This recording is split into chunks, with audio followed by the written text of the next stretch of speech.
destroyer of worlds.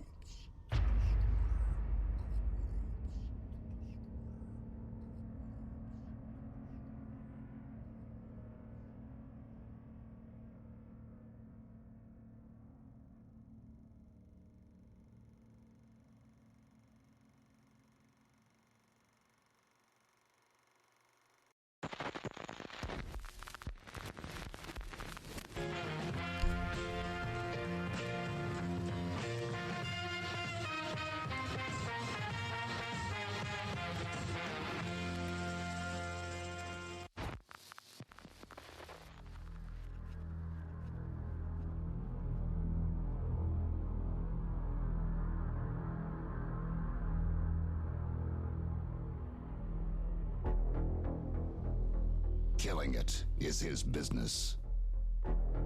And business is booming. They call him Diesel Boy, drum and bass bounty hunter. He strikes fear into DJs across the planet. And if he's marked you for death, then you're already dead. Diesel Boy, part man, part killing machine. Total fucking insanity. From the director that brought you Wake the Dead and the electrifying Beyond the Black Baseline comes a performance so extreme, your mind can't contain it.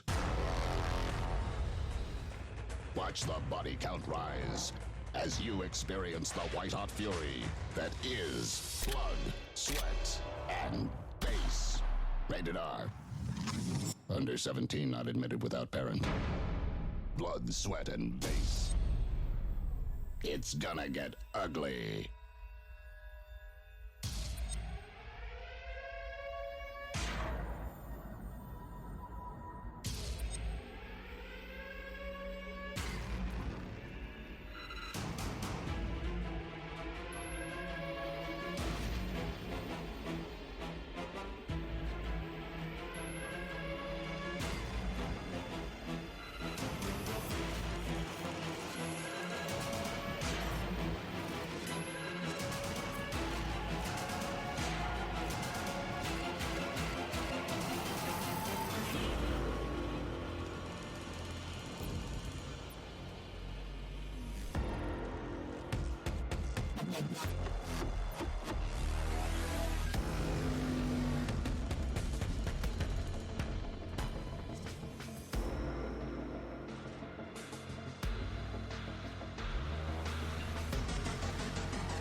shakes and vibrates your speakers.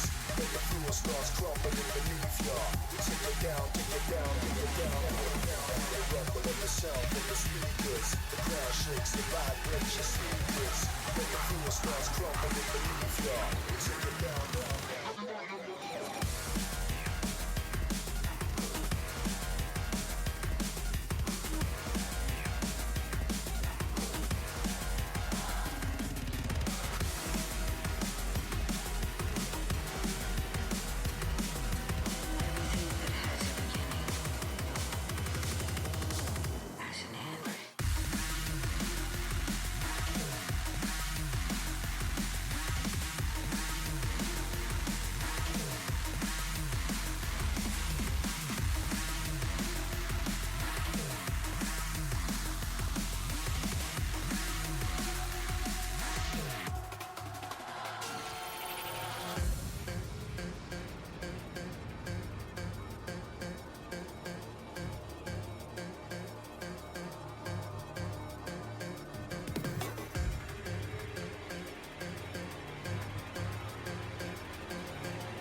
to guard.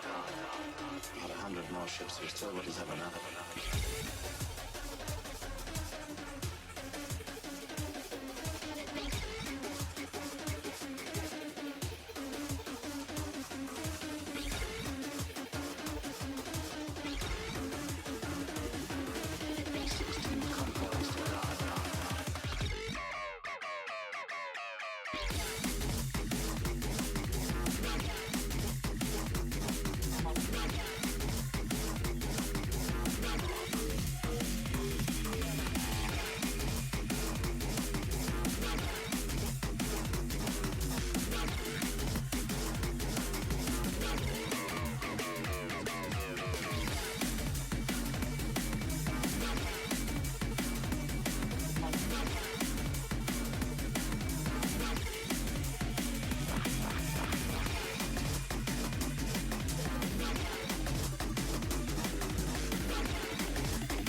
All right, folks.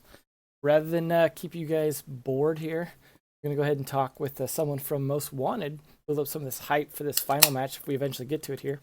So I just need to find a place to get in here with them. We're going to be speaking to Fox from Most Wanted, formerly of Lunatic and stuff. Let's see. Hear me. Hello. Can you hear me, Fox? Yep. Cool. Talk for a second. Let me make sure you're getting picked up. Hello. Cool. Perfect. So, I know it's been a little while. You guys warming up? You guys trying to stay fresh for this match when it finally happens? Not particularly. We have like 20 people in our teams in our Discord, and we're kind of just like talking and complaining about how long this is taking. How do you feel about the two teams you guys might be fighting against? Personally, we know Vision has some good individual skill, but like together we weren't really worried. And Golden R6, I mean, we think we're pretty confident we're gonna beat either team. So we're really not that worried. But yeah, they could have good individual skill. But I mean, are you worried about that, or I mean, you guys have played very strong today. yeah, I mean, No, we're not really worried. Like, we think we're gonna take the match either way, but we know like Vision has like Bamboo, or I think his name's Mass now, and he's like a really strong fragger. I mean, like they'll get some good kills on us, but I don't think, yeah, we're not too worried. We think we're gonna take it, get the first seed. Well, you guys are already you're already in, right? So this is just for seeding at this point, right? Exactly. I mean, are you guys still going to be as motivated to get that seeding? Are you going to slack off? Yeah. We can see some throws. Like, we play every game like 100%, and like you can't really, we can't really like, oh, if we get first seed we'll be on this side, if we get second seed we'll be on this side, because you don't know how like next week how those teams are going to stack up. So we definitely want to try and get like the easiest way into Pro League. I mean, we think we're going to make it either way, but no, we think we're gonna, I don't know, like we're just gonna play how we normally play. We're not gonna give away too much or like go super hard. Just try and take the win. How'd you guys feel about that Ominous match? I mean, Ominous have been doing pretty good in Go 4s, but sometimes some of those players can fold a bit during Pro League stuff. But Yeah. So Ominous has a lot of like, they have a lot of good individual play. But it's not always super consistent. Like the game before us, you saw BC and not Bacon, BC and Brian go super nuts. They dropped like 10 kills back to back on the maps that they were playing against. yeah, I think it was Elevate, right? yeah, it was Elevate, the former And Xbox then, team. yeah, and then on this match, I don't know, BC dropped like 4 kills or 3 kills on the second match, or I wasn't paying too much attention, but like sometimes they just have more potential. Like they're a team that really like plays a lot. Like if you see them get a kill, it's usually like followed up with another kill. Like they're a team with a bunch of players who can make big plays. Kind of like those highlight reel players that you see, Mm-hmm. and they have like great teamwork and everything. And yeah, they were super good. They've beat a bunch of good teams. They're super strong. Um, but ever since we made that MW made the roster change, like where they picked me up and everything, we've just been practicing a lot. When did this actual team form? Like the team of what you guys are right now? Oh, well, the old team was, the old org was called Hat, and it had 4 players. Easily Gurmy, my man, and Sam. I mean, and Nate, and Otto Vox was their sub. And originally they had Jahan on their team, but they were trying to make roster changes, and I was on Astral, and they knew that Astral wasn't like, we were still like kind of like wonky and stuff. So they offered me a tryout. We played the first day. We kind of like clicked. Me and Nate originally, we kind of like always played together because he was like Lunatics. Like we were gonna pick him up if Lunatic was still a thing when he turned 18. Yeah. So yeah, I joined that. Everything went well. We started playing like amazing. The good thing with our team is like no matter what team we scrim, our kills are always like super consistent and close together. So like sometimes there'll be matches where people like go nuts, but like it's usually always like 1 or 2 kills ahead from each other. Like we just have a lot of good fragging potential, so we can go for the plays that we need to, but we also know how to play smart and play like a team. I mean, how are you feeling about your performance so far in the qualifiers today? I mean, I didn't get as many frags as I was like wanting to. I was definitely like, I know Ominous. I was from the first match where we were kind of like, it was like a close game. We were coming back. I was a little nervous when they got the 1-3 lead. Didn't really give up. I felt pretty like, I think my gameplay was decent. I was usually like, I was second frag or third frag for most of both matches or something, but I don't know. I think I could have done better. There was like mistakes that I made. Like some situations I should have been, more. I should have thought more about before doing. But yeah, just tried to make plays. I was surprised to see you not playing the red brick as much as we'd seen you do in the past. I did see you do it once, but you backed off when you got kind of droned out on Canal. Yeah, what I've noticed playing with a lot of teams is that, especially against I've played against them a lot when I was on Astral, so I knew about how they played.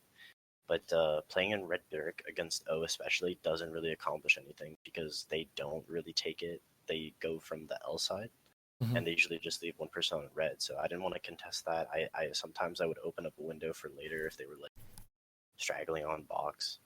But other than that, I rather just play in maps type next to the window so I could get a easy jump out and stuff like that. Yeah, I noticed Rather than even when you did it though, like even though you got drawn out, you still burned like a minute of their time, like worrying about the red brick. yeah, a thing with O that we kind of like know how to play against them this type is that they take a lot of time making sure everything's clear and setting up, and then they usually spend the last 40 to 50 seconds like rushing into site, getting the big play frags that they usually get. So we just kind of played against that. I tried wasting as much time as I can. I was like, because the last maps take when I did play in red, they took it really hard and we lost it, so we adjusted. And I just played there, wasted time, make them feel uneasy, shot a couple drones, and then I just ran back, played safe, and we ended up winning the rest of the round. Yeah, that went out pretty well. Like, I mean, overall, like it seemed like your guys' Montaigne attack even worked pretty good on that. Was that something you guys had practiced a lot, or you were just like, let's bring out something different? Okay, so the funny thing is, we tried like scrimming, because we have our sub, and we don't really have like I don't feel like we have a sub anymore. It's kind of like 6 people who are playing because Nade, can't play until he's unbanned because he was underage and stuff. So we had Otto, who's actually like crazy. Like he did really well today. Yeah. And we were all really impressed. Like he's been doing really good.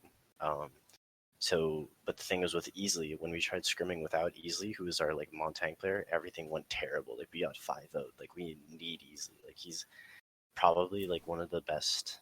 I wouldn't call it a support player, but he's kind of like an entry, like a passive entry type of thing. Like, on Montaigne, he did great. After the game, Nate was saying that like me and Easily were making plays. Like me and Easily feed off like great off of each other with his Montaigne, and I kind of like float around him type of thing, trying to get the frag. And he's just really good at like not exposing himself way too much. He like pays attention to where everyone's at. He doesn't overextend. Yeah, it seemed like there was definitely some attempts to try and counter him with smoke that just never seemed to pull off. Exactly. Like I saw one round on Canal where he had like 10 HP, and like I could hear him be like, "Oh, I'm fucked. Like, I'm dead," and he'd like back out, and you just playing like super smart, super passive, really good at baiting out smoke, stuff like that. Yeah, that seemed to work. You guys kept them really busy on that middle stairwell where they were playing like the pulse and smoke, and they couldn't seem to like gain ground on you guys because of that. Yeah. At first we were trying to take like an aggressive type of thing, like get picks on them. But the thing is, they like set up. They're really good at working picks. Like that's why on defense, if you like jump out, peek or stuff, they're really good at taking that, picking you off as when you try to like counter picking you.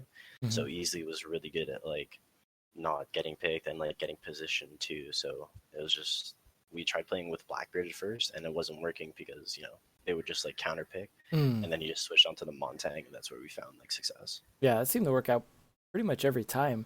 I just like some really good defensive plays too from my man as Castle. Like two different rounds coming out through that basement. He got 1 kill one of the time. I think it was 2 kills the second time he did it. It was just that kind of stuff was a little unexpected. Seeing like some serious plays from him on Castle. Yeah, definitely. I mean, the roamer, like we don't have like set roamers or anything like that. I mean, of course, you're usually going to see me outside of sight and Sam outside of sight. We've kind of just adjusted to kind of float, like flex. We play super smart. And yeah, I usually sat around like the maps windows, get ready to jump out or support if Sam was there. But the one round where he jumped out on the north side and got a kill of the guy droning, I was on the camera there and I didn't see that guy, and I just saw him jump out, and I'm like, Sam, what are you doing? And then I saw him get a kill, and I was like, okay, never mind. Yeah. So instant. Yeah, that was definitely pretty smart. It worked out pretty good. I mean, he's not even like pulse or anything. It was like a situation where he just was making good calls, I think, in terms of when to expose himself and when not to. Yeah, something I love about this team is that like we know when to pick our moments. We don't like always go for the overextend to get a pick. We only get it to really get an advantage, and then we play smart. It's something I really like about the team. How are you guys feeling about? I mean, obviously you're going to be in the final qualifiers at this point. Like, there's not a need to dispute that. How are you guys feeling about the rest of what might be the lineup for the final qualifiers? I mean, do you think there's enough teams that are good that you guys are going to feel like some serious competition, or do you think you guys are going to place pretty high? I mean, I definitely think we're going to make Pro League, and I think we're going to place high in Pro League. I know it sounds a little cocky coming off, but like I don't know, just the amount of practice we've been putting in, the amount of like gameplay, like how we play with each other. I know a lot of people were underestimating us, but like we knew at heart that we were gonna come out on top with like how much we wanted it to. And I think Ominous was our biggest opponent, um, like throughout the whole qualifier. Of course, there's going to be Enix that we play. We haven't really scrimmed them or done anything much with them, and I know they picked up Remorse too. Um, so they're definitely going to be stronger than what I remember. But I'm definitely excited to play them. I'm excited to play Ominous again to see how they try to adjust or how to set things up. But I don't think I don't think we're too worried. I know we're gonna make Pro League eventually, whether it's through the winners bracket or through the losers bracket. But we're gonna go out strong and hopefully come out on top. Well, you guys at least have experience having played them before. Like you've played against, I mean, or played with Remorse, for example. So you know, like kind of how he's gonna fit in. Enix, like you have some idea how a lot of them play. And then, like I mean, you played against Enix and Lunatic before, right? For the most part, like Yeah, exactly. so it's not like a totally brand new team. And then, who besides yourself and Esley on the team, if anyone, have been in Pro League before? I'm trying to recall. No, it's just us two. I know Nate has been here since like season 2, like alongside Lunatic, kind of like as the like cheerleader. Mm-hmm. But no, Sam and Gurmy, I know they tried playing on for Bench Esports. I think like towards the season 3 type of thing. But I don't think they've ever been a pro league, and they're I honestly doubted had when I was on Astral. Never thought I was like there's I knew Nate was great. I knew Easily had some good plays from when I've played against him, but Gurmy and my man, I didn't know much about them. I was like, who are these guys? And then, but I scrimmed against them. Saw they like did it insane. So I was like, well, I definitely could see them being a pro league. Never second doubt. So some of these guys you don't know as long as others. I mean, do Yeah. you guys have a pretty good chemistry so far? Or? Yeah, I mean, I'd like to think so. I mean, Otto, he like we just started scrimming with him. I know the guys have scrimmed with him before, but I just started scrimming with him like a couple days ago, and like we already play smart. I think at like a high level to be in it, it's not about like who you play with. It's about like knowing how to play with a team. But definitely like our play styles definitely like sync up together and stuff like that. Have you guys? I mean, I know you have a lot of experience being in Pro League, and so does Esley and things like that. And you guys have strats that you've used in the past and things like that with your respective teams. Now that you're on a brand new team with a new composition of people, as well as having new operators in the mix, are you guys like working a lot of new strats? Or you kind of refine like older meta stuff? Like, I mean, obviously you don't want to give away too much here, but I just mean like, what's your kind of mentality going into strat building for the future stuff coming up? The thing is with our attack is we have like a basic vague take, but Gurmy's an insane like an insane like mid game IGL. So that's something that is really good with the team because he's able to like adjust everything. Be like, this is what we need to do. This is what we need, and then I'll tell people like like push or do something like this, make a play, play passive type of thing. So me and Gurmy are really good at like distributing the in game type of like info and stuff like that. So attack is basically very vague, but our defense strats, we give a lot of like movement ability. But I know with the new operators especially, I don't think with the new team like definitely the new patch made a lot of strats like switch. Jeremy's been putting like so much time into fixing up strats, stuff like that. Me and him both have and Sam too. Like the whole team's been contributing to. Sam is my man, by the way. My man. The whole team's been contributing to switch up strats for dry run, make sure they actually work. We also have like a bunch of other stuff that you guys will probably see. But yeah, definitely put a lot of time into figuring stuff out. I saw you playing as Jackal a couple of times. I did actually see you use the footprint scanning to pin down Valkyrie at one point in the meeting hall in Oregon. Are you finding Jackal's ability pretty useful, or his guns? Like, I mean, you've played him more than anyone else I've seen today, probably. Yeah, I've been spamming him in ranked. I got to diamond playing him. Like I don't play anybody else in ranked. I adore if he was a 3 speed, I would just make everything like so much better. Like I know that'd be too broken, but his gun is super good. I think it's like the fourth best gun in the game right now, or third. I don't know. It's super strong, super accurate. Um, and I can still kind of play the aggressive type of role and be a little safer now, uh, because I know on certain maps I don't play him as much. I like we have certain like set stuff, but definitely with like on Oregon and stuff like that, if you don't need specific operators, I try to pull them out. Make sure there isn't like stragglers or roamers, and it's really good to make people kind of like hesitate while roaming. Like it's almost impossible to roam with him. So I mean, like when he was first kind of being announced, a lot of people thought maybe he's a little bit more face check than drones, so it was a little like unsafer. And with the footprints expiring, you kind of have to get in the building within a certain amount of time to really be able to use his ability. Are you finding you're able to use it a lot, or is it just more like I really like playing with him? I like his gun. I like the way he moves and stuff like that. And if I can use his ability, cool bonus, but it's not like super important. I definitely think his ability is super useful if they're roaming, but it's like something super useful for a certain amount of time, and then when you get rid of the roamers or the roamers go back into sight, it's not used as much. Have you ever Um, been able to use it to ping the roamers that have rotated back to site where they're at in sight and use that? I mean, you can definitely use it, but by the time ping them and they're roaming and they get back into sight, it's like on its last ping, so it doesn't really help. But I know in the Oregon game, like I pinged Valkyrie and I saw her like sprint all the way back down the stairs, so that was a good way of avoiding conflict. Yeah, you knew the meeting hall was then kind of more clear at that point. Yeah, exactly. So I mean, you can sort of tell. Like I've gotten really good used to if red footsteps, yellow, green. So if you've seen like red footsteps, someone's right there. And usually, like I go next to the door. Once I get into kitchen, like I'm good at. I'm sure you know this, but I'm good at jumping into a map, getting right in the middle of it super fast. Mm-hmm. So like as you saw in Oregon, I just jumped through kitchen, and then I'd see nobody went towards kitchen side, like with the footsteps, and then I'd go to the main door. I'd see they went to meeting hall. I just scanned to make sure that whoever was in meeting hall went back down. If not, we'd fight them. If they did, then that's great. We just continue with the rest of the process. So overall, it's working out pretty good. I mean, who are you kind of replacing as your main operator by playing him? Um, Ash definitely. Like it depends on the maps. I've been playing a lot of Sledge. I've been playing a lot of IQ, especially with her nades. But Ash is always like a favorite at heart. Mm-hmm. Um, but I like Jackal, but I don't think like in some like once there's no roamers, I think I might just go back to the Ash to the 3 speed. I really enjoy her gun a lot more. I've had a lot more experience with it, and it's not something that I'm gonna like give up. It's kind of based on like situation. If I have to pick something, then I will. If not, then I'll go to whatever feels right at the moment.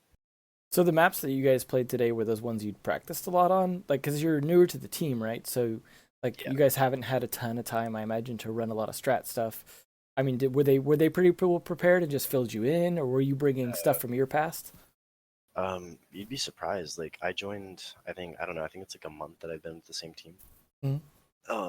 And at first they already had like preset strats, and then I joined right when I started, actually becoming a part of the team when the patch started dropping. So as soon as that dropped, we just started adjusting, adding strats, dry running, scrimming, and we were just like going really hard. So I think that like even though it was brand new, we played like a team, or at least like felt like a team that's been together for like almost like years. We felt like really comfortable. That's definitely good going into this, especially with how short notice there was for the qualifiers coming up. I mean, now you Yeah, guys are at least in the final qualifier. I think at that point you're pretty much guaranteed at least like Challenger League, if not Pro League, right? At that, so it's yeah, like definitely. something that you guys are at least going to be in the competitive scene at this point, pretty much guaranteed Exactly. regardless, right? So going forward, like it's good to have that synergy and not feel like you need to replace other people. Right. When did Most Wanted pick you guys up? Um, I think it was like a couple days ago, 4 days ago. Um, I know we left Hat, or like there was an issue there. They wanted to actually like become a real org, and we didn't really like. It was like a friend's org to us, so Yeah. we kind of like disconnected, and we were already looking for new orgs, and we knew Most Wanted. Since they got picked up by Era, and Most Wanted is owned by the same guy. Oh We wow. were kind of like we were just playing, trying to look for orgs, and we heard they wanted to pick up a team, so we messaged them, and things instantly let off. Like the guys from Era, like Hmm. the Era team, were super supportive. Like, yeah, these guys are great. Um, the owner of MW was super quick. Everyone from like the MW staff, they were super like it was super fast. Like we got contracts signed, everything was good. Pretty quickly. They wanted us, to go into the qualifiers with the MW tag, trusting us that we'd, bring them some, publicity, stuff like that, do well. And we did. Yeah. We did really well. We took out the team that, we thought like people were saying would be top 3 in that pro league. So Yeah, we I were mean, like, I yeah, think it was. I mean, no offense, but I was a little surprised to see you guys take Ominous so hard on that second map, especially like the first map. Like I can understand sometimes teams take a little while, or like that maybe not be the map that they were as strong on. But I was surprised to see like just what was it, a 5-1 or 5-2 yeah, on Oregon was just surprising. Like, I mean, we saw them like you saw the previous matches, and they were started out a little slow, but they came back pretty hard against Elevate, and we just did not see that comeback at all in Oregon. And so it was definitely surprising. And I think that either they were getting tired, or that bodes pretty well for you guys going into the final qualifiers. yeah. I mean, they're definitely strong players. I just think like I felt like they were a little overwhelmed because we had like stuff ready for everything that they could possibly do. Mm-hmm. So they would try one thing and we'd like be ready to answer back. And I don't know, maybe they were just too, maybe they were bored, expecting an easier match and weren't prepared as much. But I mean, they definitely played great. I know a lot of the rounds like went down to the wire. There was like the round that they won. Like we got some. We didn't know we dropped bomb and they went for the kill on easily. Like that was just like good, quick thinking on their part. Um, Yeah, they definitely. but yeah, There's definitely some we clutch moments for them that didn't work out too.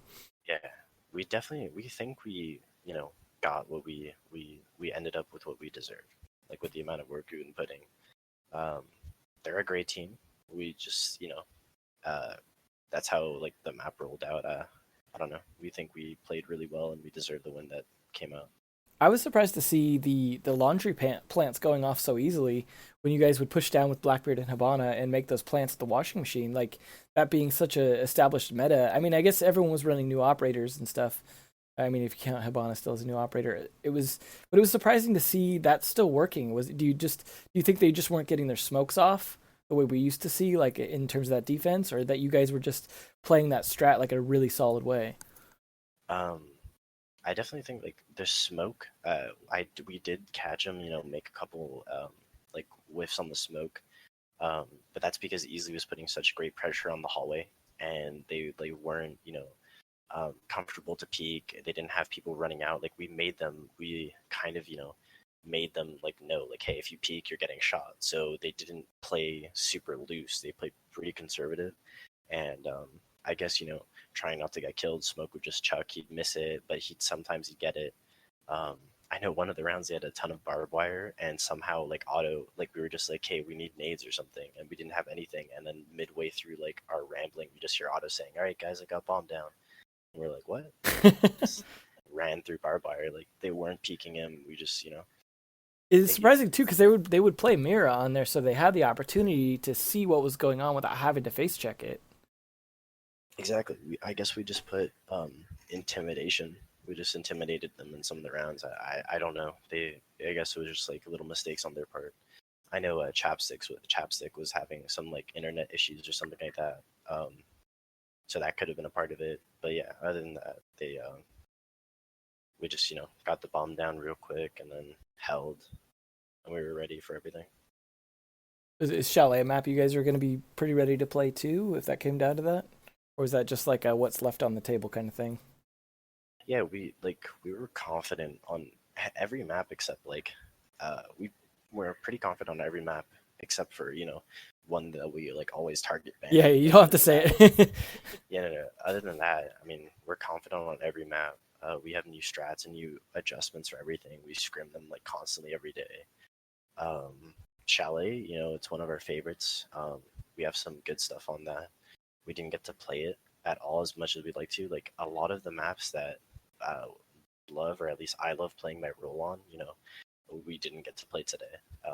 We played the basics, played strong on them. And but yeah, we feel pretty confident on most maps. What do you guys think about Coastline so far? I mean, I'm just gonna say we hope it's in Pro League or it gets put into the Pro League meta. I mean, generally NA is usually the division that tends to play the new maps. Like EU will generally not play them as much, whereas NA will play Favela, they'll play Skyscraper, they'll play the maps that, EU isn't willing to play. So I would imagine if anyone would bring it in, it would be NA. Yeah, well, I definitely like ever since Skyscraper, the maps they've been putting out are honestly like great. Like we love Skyscraper. We like Coastline. I know a lot of teams haven't like focused on it or scrimmed it or anything like that.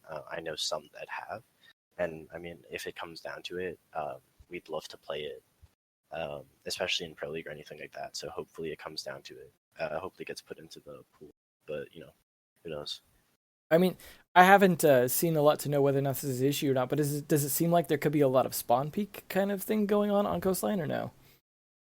I don't believe so. Like I've played it in ranked and scrimmed it a little. Like, we haven't gone spawn peak. Like as long as you're not like, I wouldn't say spawn peaking, but like as soon as you get to the map out of spawn, that's when you can like get jumped out on. Like there's a good amount of jump outs you can do depending on the spawn. Do you think Pulse will be a big part of playing on that map then because of the jump outs? Oh yeah, definitely. Pulse is like grown in publicity on like almost every map. Like it's almost like a must pick on certain maps. I definitely think Coastline he's going to be really good because all the floors are breachable, Mm-hmm. so that's great. But yeah, he's just a good pick to have in general. So I gotta ask, thinking about bomb spots, you guys not only played Kitchen on Oregon, but you guys won. That was definitely probably the most unexpected thing during the casting of them today. Was you guys playing that and then winning that? Like, was it like why do you think you guys actually won that? Do you think they just weren't prepared for a take on it, or that you guys had a really unique strat, or? I definitely think our strat's really unique and solid. Like I made the mistake of jumping out of the bathroom window, but my team picked up where I kind of made a mistake. They did a good job at baiting me out, but I mean, I don't think it had anything to do with luck. I mean, yeah, they could have been. They probably were, like surprised we took it instead of basement or upstairs right away. So maybe they had an operator mix up or something. But I definitely think the strat is super. It's a great strat. It's hard to kind of pinpoint everything we're doing to adapt to. Um, I definitely. I mean, I think we like that type of thing a lot, and I guess with the more maps and the new operators and stuff, you got to kind of look at like there's going to be more than just two sites that you can handle. You know what I mean? Like Yeah. Skyscraper, especially, there's like 4 sites that are viable. Coastline like looks pretty good. Depending on the map, there's different sites you can use that people won't expect, and I mean the holds can be really good unless you've played them and you're set and ready to adapt against it. Did you guys see anything during the invitationals that was like seemed like some interesting new ideas, like stuff you guys might use? Or 'cause, I mean, there was a lot of I feel like there was a lot of new meta like shown at that, partially because of all the people coming from different countries, but also partially because people had saved their stuff for that. Yeah, definitely. I mean, I know I watched all the NA matches like CTM and MW era playing. Um, I don't know. I don't think we really paid too much attention to how the strats were being pulled off and stuff like that.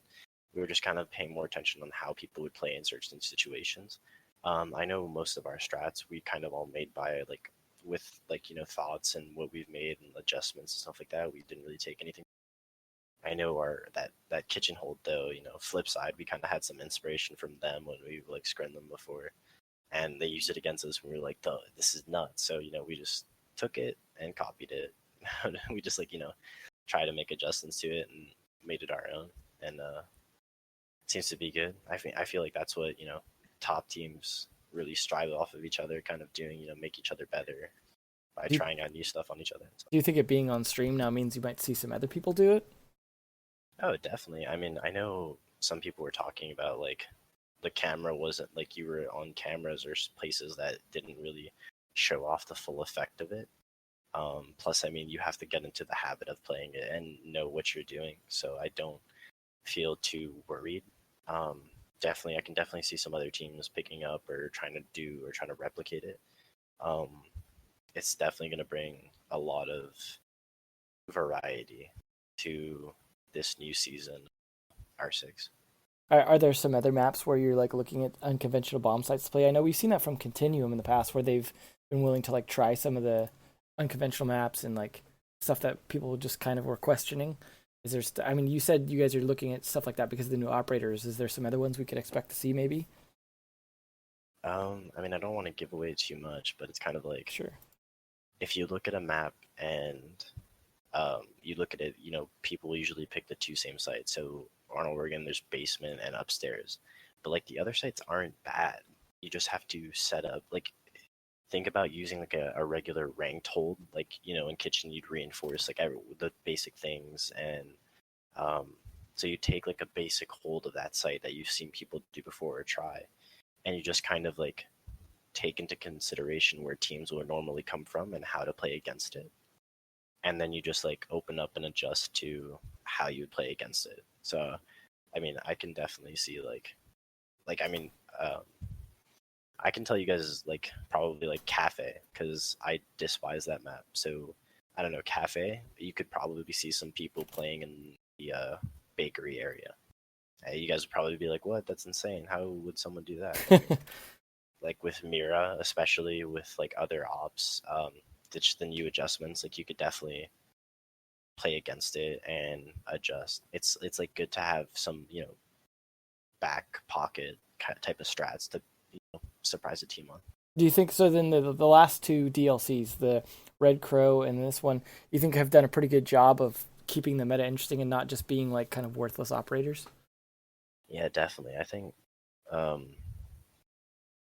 Hibana was a big part. I know Echo's not played as much. Hibana was great. I think Mira is amazing. Jackal, is pretty good. Like it's giving a bunch of variety to the game and adjusting the meta. Like you can't just do the same basic stuff like that you could do in season one. The same basic like 2 or 3 strats. Um, there's a huge amount of variety. So I can't wait for the more seasons to come out, especially that like that Ubisoft has said like there's going to be 50 to 100 operators. Like that's going to be wild. Like it's not just going to be a typical FPS game.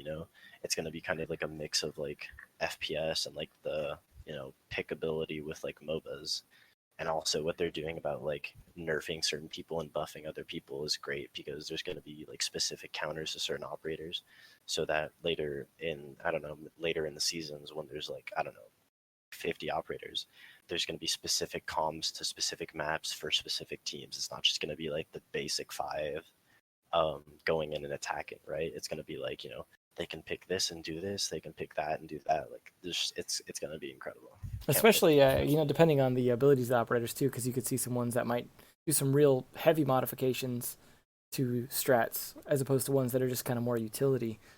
I mean, I guess it could vary quite a bit. You've seen Mira already kind of make people reconsider sites because of the modifications to the defense. Yeah, I mean, like definitely, like it's smart because Jackal, like there's specific counters like Caviar counters Jackal, Jackal counters roaming, Jaeger counters like people with nades, Capitao can get like arrow bullets in specific places if you need it, like a nade's not working.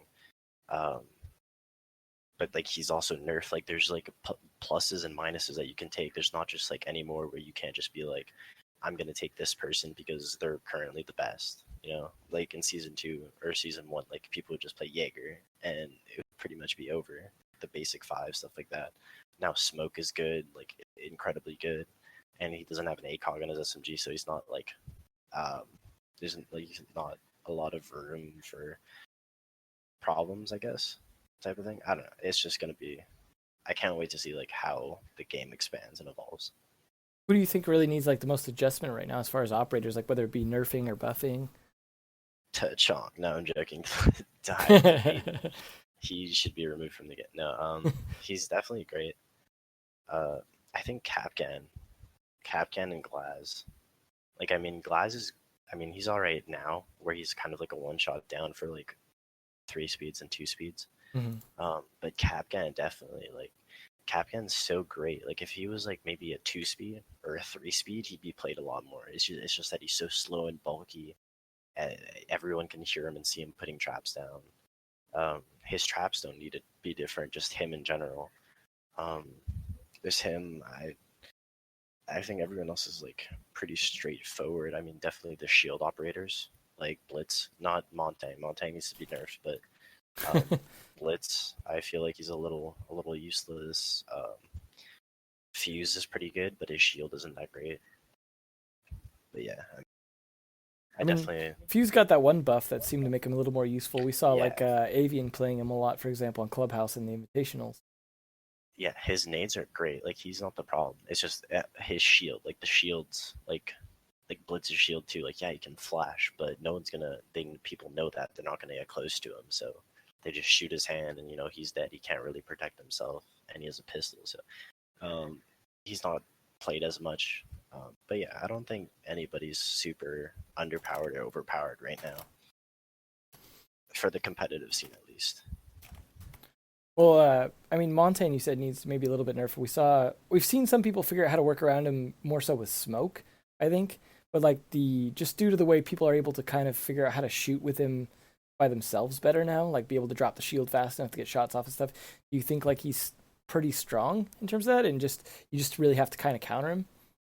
I think he's really strong because like if they were gonna nerf him, I'd say either give him um like his pistol should either do uh more damage but have like a really slower like reaction time and stuff like that, like to putting his shield down, or he should have do less damage and be like quicker. You know what I mean? Like Yeah, he's in the sweet zone right now where you can say like yeah he's broken, but you can also say like he's not like broken. He's like perfect. It's yeah. I just mean, that it you have depends to on the play him right, situation. right? Yeah. So I mean, I definitely think like the C4 damage and stuff to that, where it doesn't one shot him, that's great. Like because it only protects him, it doesn't protect like someone planting behind him, so that's not overpowered. It's just like him, he can like unshield super fast and shoot right away.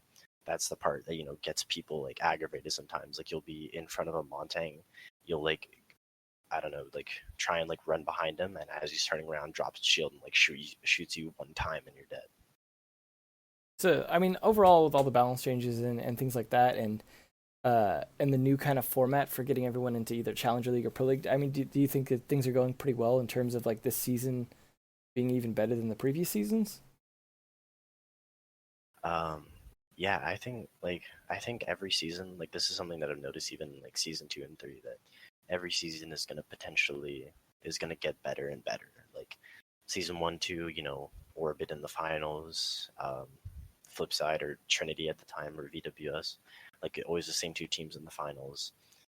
They play, the same type of strat, stuff like that. But like more and more, there's gonna be more teams that are becoming um, equals. So this season, I'm really excited to see how like Pro League pans out, because now it's not just like there's top four like or like top three good teams. Like there's like 6, 7, 8, like like decent, good 8 average teams. Um, but as season go on, I can't wait to see like Challenger 2 is going to be like filled with like great teams. Right now, I think Challenger is kind of going to be a little weird, um, because I haven't seen like teams that are incredibly good, but it's a good way to showcase the talent and get them ready for Pro League. So I can't like it's gonna be good.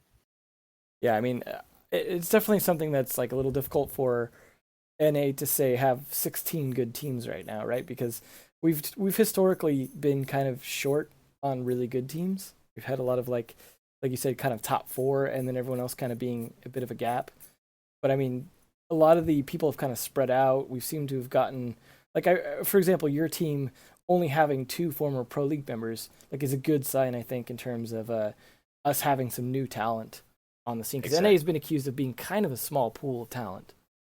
Exactly. Like people think like, oh, if this person doesn't have experience or he hasn't been like top four or something, that they're not good. But I mean, you just gotta find what works and what matches with certain players, and you can be insane. Like Echo Gaming, I know they got beat by Elevate, which is unfortunate, but I can definitely see them being like one of the top teams in Challenger, and not because they have like the best aim or the best strats, but they work well together and they've put in the time and practice to trying to mold to each other, and play well with each other.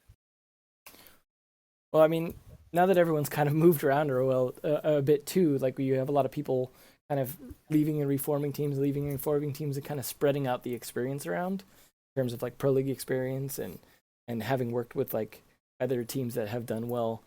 I mean, I imagine that might help. I know you've done some coaching yourself in the past as well. Do you think maybe some of these former pro league members might do some coaching or some other things to kind of help some of these other smaller teams kind of get to that level, and that we might see like a really good, like you said, like a Challenger League Part 2 being just amazing?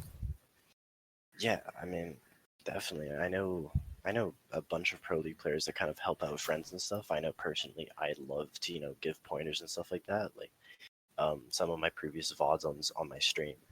Self plug right now, twitch.tv FoxA3 with 2 X's. Anyway, so on some previous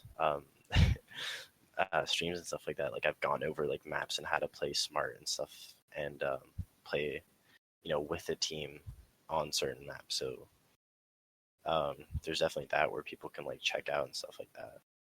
Well, that's good. Yeah, I mean, like obviously, that's more on Twitch and not so much on like YouTube or anything like that, right? Yeah, I've been seeing people do post more like informational videos, because the thing I have with YouTube is that there's like streamers who are funny, like Macy J and stuff like that, but they are entertainers. They're not pro players. So then you have pro players who get discouraged for posting videos and informational stuff because there's already these like big YouTubers who have views. So these people are like, well, no one's gonna watch me. Um, but I see more and more people trying to do it. I'm definitely trying to get into it. So yeah. Well, hopefully that'll help. I mean, I know what you mean, like in terms of the pro players maybe not having the higher level of production value, then so they're kind of giving up in terms of not getting the traction that they hope early on. I mean, maybe as the pro scene grows and there's more people interested in learning how to play at a pro level, then maybe that will grow as well. Hopefully, I mean, obviously you got some people as well, kind of working together, sharing each other's Twitch streams, kind of hosting each other, promoting each other, things like that as well. Yeah, definitely. Like Gurmy just started streaming a couple months ago, and Macy J was supporting him. Oh yeah, he had like over 1,000 people from that. I saw that. Yeah, it was crazy. Like people are just helping each other out, which is what the scene should be. Like all the pro players should just help out, make the scene as great as as big as you can, and thrive off of it together. Which is what I'm seeing more and more teams doing, more and more players doing, which is something that's great for a community. Yeah, and hopefully it will continue to grow this year and won't just be Exactly. I don't think there's any chance of it petering out at this point, at least not this year, just off of the sheer momentum everything going on. Yeah, I definitely think things are going to get bigger. Year 3 or year 3, like the next season, I think it's going to be great. Like that's going to be like the perfect time. So right. That's hopefully where you're going to see if the game takes off. If you're going to get a good player base, kind of like Counter-Strike and stuff like that, if you're going to get a good player base, or if it's just going to go downhill from the third year, fourth year. Are you someone who's trying to get to the point where you could make a living playing this game and actually be like, the way some of the Counter-Strike or MOBA players are in terms of like just doing this as their full-time job? Yeah, that's definitely like a dream that I think all of us would like. I definitely want to see like more organizations pick up the game and try and get tournaments going, other than just ESL. Even though they're doing a good job, they're trying to make it as good as they can. There's also the invitational, but I hopefully it's going to be as big as CS:GO, where there's going to be like more. There's going to be like kind of like a tournament every type of month or something, where everyone can kind of make money. It's definitely going to take some time though, especially the viewer base. But I mean, it's getting there. It's like first year and a little bit, so I'm not too worried. Yeah, it got pretty big for just 1 year. Exactly. I mean, even if you don't make it in on a team this time, are you going to try and make it to the Invitationals, being like a Canadian local? I know you were at least in town, but you weren't able to make it to the Invitational last time. Well, hopefully, I'm going to try and make it this year with MW, if anything. But going to the Invitational, I mean, I thought personally, like I live super close, so I've been to the center like many times for CS:GO and stuff like that. So I didn't think paying money to go watch these people who I've like play all the time with. So I just decided I kind of wanted to the people who I wanted to meet, I would just hang out with them like after the event or something like that. rather than watching it, because I watched it from home. They did great, everything. I met some people who I've played online with, but I didn't think it was completely worth it. But I mean, now I kind of regret not going because a lot of people said it was a good time. So Yeah, definitely was. I mean, I was hoping you were going to be able to make it out, but it was nice that it was an event that a lot of people could make it to, as opposed to being, say, over in Katowice, where maybe a lot of people can't make that. I mean, exactly. would you say there's actually? It seems like there's a pretty decent amount of players up in Canada. Like, do you guys ever like get a chance to actually meet up in person, or is it just always like, well, maybe we'll see you at invitationals? Well, I know because Ubisoft is a Quebec company, Canadian company, so a lot of people here, for some reason, I've noticed like there's a lot more French Canadians I've played with who play here, and I actually got like because Astral, when I was played for their team, they sent me like t-shirts and stuff like that, so I was wearing it, and I got noticed like one or two times like a couple weeks ago as I was walking, and that was kind of funny. I was like, they were like, "Hey, are you on Astral? You're that guy at Fox?" And I'm like, "Yeah, dude, that's me." So, I mean, it's definitely weird, but like, I can't wait till the game gets to the point where it's kind of like CS:GO, where like you're known by face by like hundreds of people, hundreds of thousands of people. So, What do you do for a living? Like, would you be able to like sustain yourself till it gets to that point, or is it something where you'd have to come back later? I definitely think like I'd love to play this game till how an average gamer's life is like, what, till 30. Mm-hmm. A good average, I think Taz is like 35 and he plays for VP still, but around that age. And then after that, I'd love to go into casting, like casting matches. My voice is either like hit or miss, like people either like it or are instantly annoyed by it, so I definitely would enjoy casting. I can definitely be the hype man that ESL needs, so hit me up. No, Plug. yeah, but I'd love to end up doing casting one day after it. Yeah, I know you like doing the coaching stuff as well, right? Yeah, definitely. I mean, obviously, there's not a lot of infrastructure for that to be like a full-time position just yet, and things like that. And casting just barely has been able to, but luckily there's been some of that. So, but I mean, I'm getting some word that we might actually be able to get this game on. Yeah, I think they just got done with everything, and bans are going to be starting soon. Yeah, so I have some word. It's probably going to be golden here going forward. Yep. So, how you feeling about that? You ready?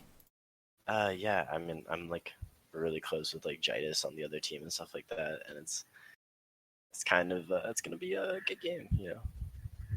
I definitely, if the bracket was set up how most people expected it, like with Ominous on one side and us on the other, Mm-hmm. definitely didn't think we'd be playing against them in the finals.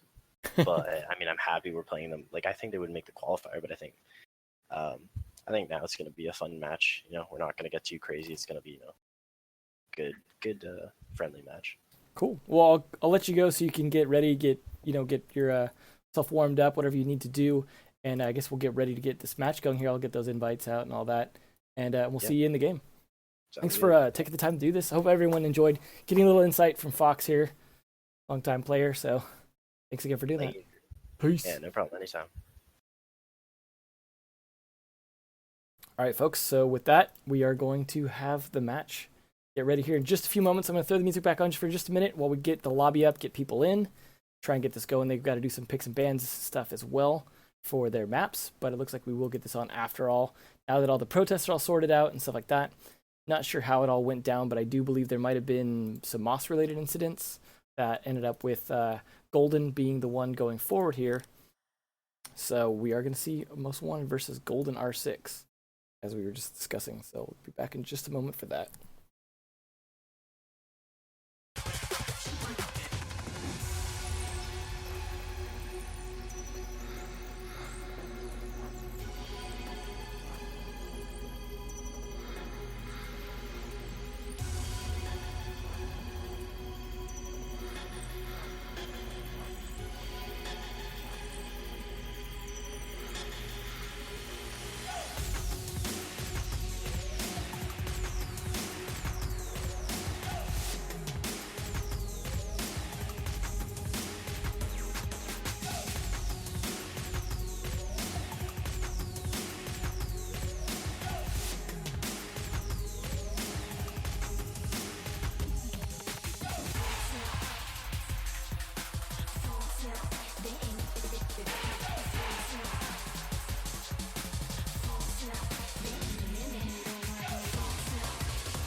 All right.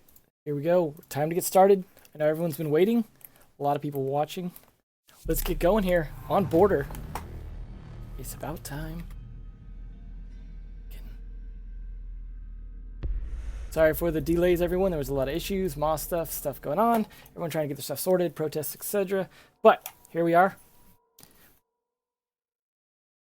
So we are starting on Border, as I said. Looks like they're going to be playing in the top floor armory lockers. Not a big surprise there. Attackers bringing some vertical play here with Buck. Be able to do some good destruction, have Blackbeard on those windows. Question is, are they going to be going for an A or B push? They're going to have Pulse there on Most Wanted, something I said that, or FoxA said that was kind of a must pick for them at this point in a lot of maps just because of the utility. And in a map like this with all the vertical play especially.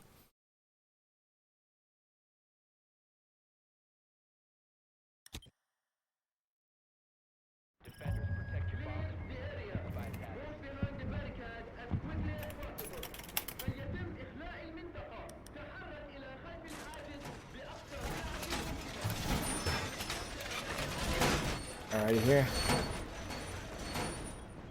They are bringing a bandit and using the batteries over here. I imagine they may use two of them over here as well. Bandit, however, has 4 batteries now, so nice angle there to give them some protection here, be able to shoot out as well.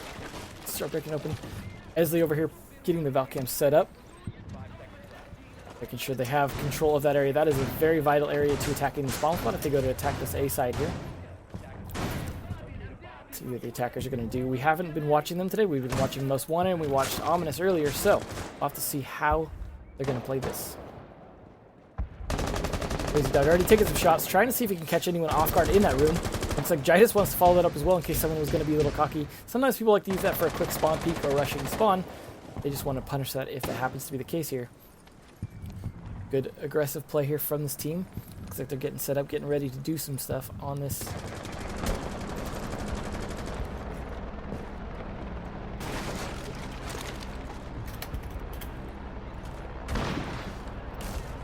Nice Nice angle there. This is something we see a lot from teams, is bringing the Blackbeard to this particular window, so it's not a surprise to see Ghost right there. Sometimes they'll get lost and then someone else has to rotate. It's a very important window for them to control, make sure people can't jump out on them, things like that. Interesting angle from Jitus there. They are getting this open pretty quick, so that bandit did not cause enough of a delay. Crazy Dog, nice angle to be able to try and do something. He's going to drone it instead, see if he can catch anyone out in this room. Look and see, there's typically someone behind that half wall a lot of the time, so make sure that's not the case, but he knows there's going to be someone wanting to play near that office. Trying to take shots through the hole they've created, see if he can catch anyone off guard. Got Otto wanting to try and make sure that they can't use that against him. He's playing a little bit of a longer angle than MP5 being an accurate gun. It is something he can play at some longer angles like that, provided you can land those first shots. Not getting open there. Might have been Kush wanting to get that open. Let's see what Kush is doing down here. Taking control. Nice on Ghost taking out Fox. Good start for them. Let's see what Ghost say here. Does manage to catch him out on this particular angle. He knows that there's going to be people around here. He's waiting for someone to jump out that window right there. Kush is down there covering that angle, though. We'll see what Kush is up to. Doing some droning, make sure to try and clear this area so he can push up the stairwell right here potentially. They control this part of the map as well. Getting that vertical play here. He wants to get below where Otto's at and see if he can do some destruction there. Might be able to do it, but it gets taken out by Esley. Nicely played, taking out that flank there. Making sure that no one else is there to follow it up, but Ghost is. Ghost could come around there if he's able to make it in time. Looks like he's trying to sneak around, cover that. He knows that Kush got killed underneath. He's going to be waiting for that, looking for anyone up there. Jitus takes out Otto. He's missing all the kills here. These are going off left and right upstairs, but Jitus takes down Gurmy and Ghost takes down Esley. It is now a one man left on Most Wanted. My man here is the only one left. Sam, as he's known, I guess. Trying to defend. He's got his heartbeat sensor to get some intel, but against 4 upstairs, Kush being the only one who got down, Jitus barely being hurt. This is not going to be great. Ghost here. Could get taken out. Does get taken out on the corner, but now they know where he's at. They know he's underneath. They know he's Pulse. This is going to be a situation where, let's C4 do anything? Nope. That could have been the play that might have been able to make this work for him, but he's still got to fight 3 with pretty high health. Gonna find that the diffuser is down. It's already over halfway through. Almost makes a kill there onto Prodigy. Doesn't quite make it work, and that is the first round for Golden. Taking it on border here. Not sure if this is the map that Most Wanted, or if this was their pick. I think because the other team picked defense first, I'm assuming they were probably the ones who picked the map, that this might have been Most Wanted's map, but, or I mean, I'm sorry, a Golden's map, but I'm not 100% sure. We are seeing Fox, as we were talking about earlier, playing that Jackal, something he likes to play a lot. Crazy Dog bringing the mirror there. We are going to see that Montaigne start we were talking about earlier as well with Fox, in terms of Esley bringing the Montaigne and then being able to use that for a lot of utility and trying to make a push. What we have seen sometimes with Montaigne on a push on top floor like this is pushing onto the B side. Being able to bring him along right here and make a push onto this doorway and make a plant in this room. And we've seen some teams try and pull off. It does work sometimes, but with smoke in play here, well, actually, scratch that. I wonder if they noticed, but smoke is not in play. That makes it much more difficult for them to make it happen here. They still, I think, can potentially shoot him from below to get that Montaigne, but it is not going to be easy to try and get below Montaigne right there and get a shot up, unless they're actually planning for that. They'll send up their defenses for B as well. They did bring a bandit so they could battery trick this wall if they want to. It looks like they've put down just 1 battery so far. Second one here? Yeah, just 1 battery, so they mostly just care about the 1 wall there, unless Golden's just being, or Ghost is being late on that. He is getting 1 battery here on the mirror wall that they're going to use to try and look into this site right here. Giving them a nice angle.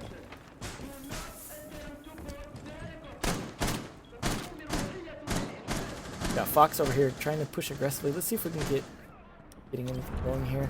He tries to push on this window. This is a window we see a lot of teams break out and kind of put pressure on where that Blackbeard is on that window. They're not bringing a Blackbeard though, so he's trying to get someone, see if he can catch someone off guard. Rotate around, try and find a different angle to come in. We have Otto over here, trying to do some droning, see if he can figure out where they're at in there. As they waits patiently. There is Ghost in there though, waiting for that. Does catch the drone out. Now they're going to know that. They do have a Thatcher though. And Thatcher's going to, you hear that? Thatcher charge go off. Now they're going to be able to open that.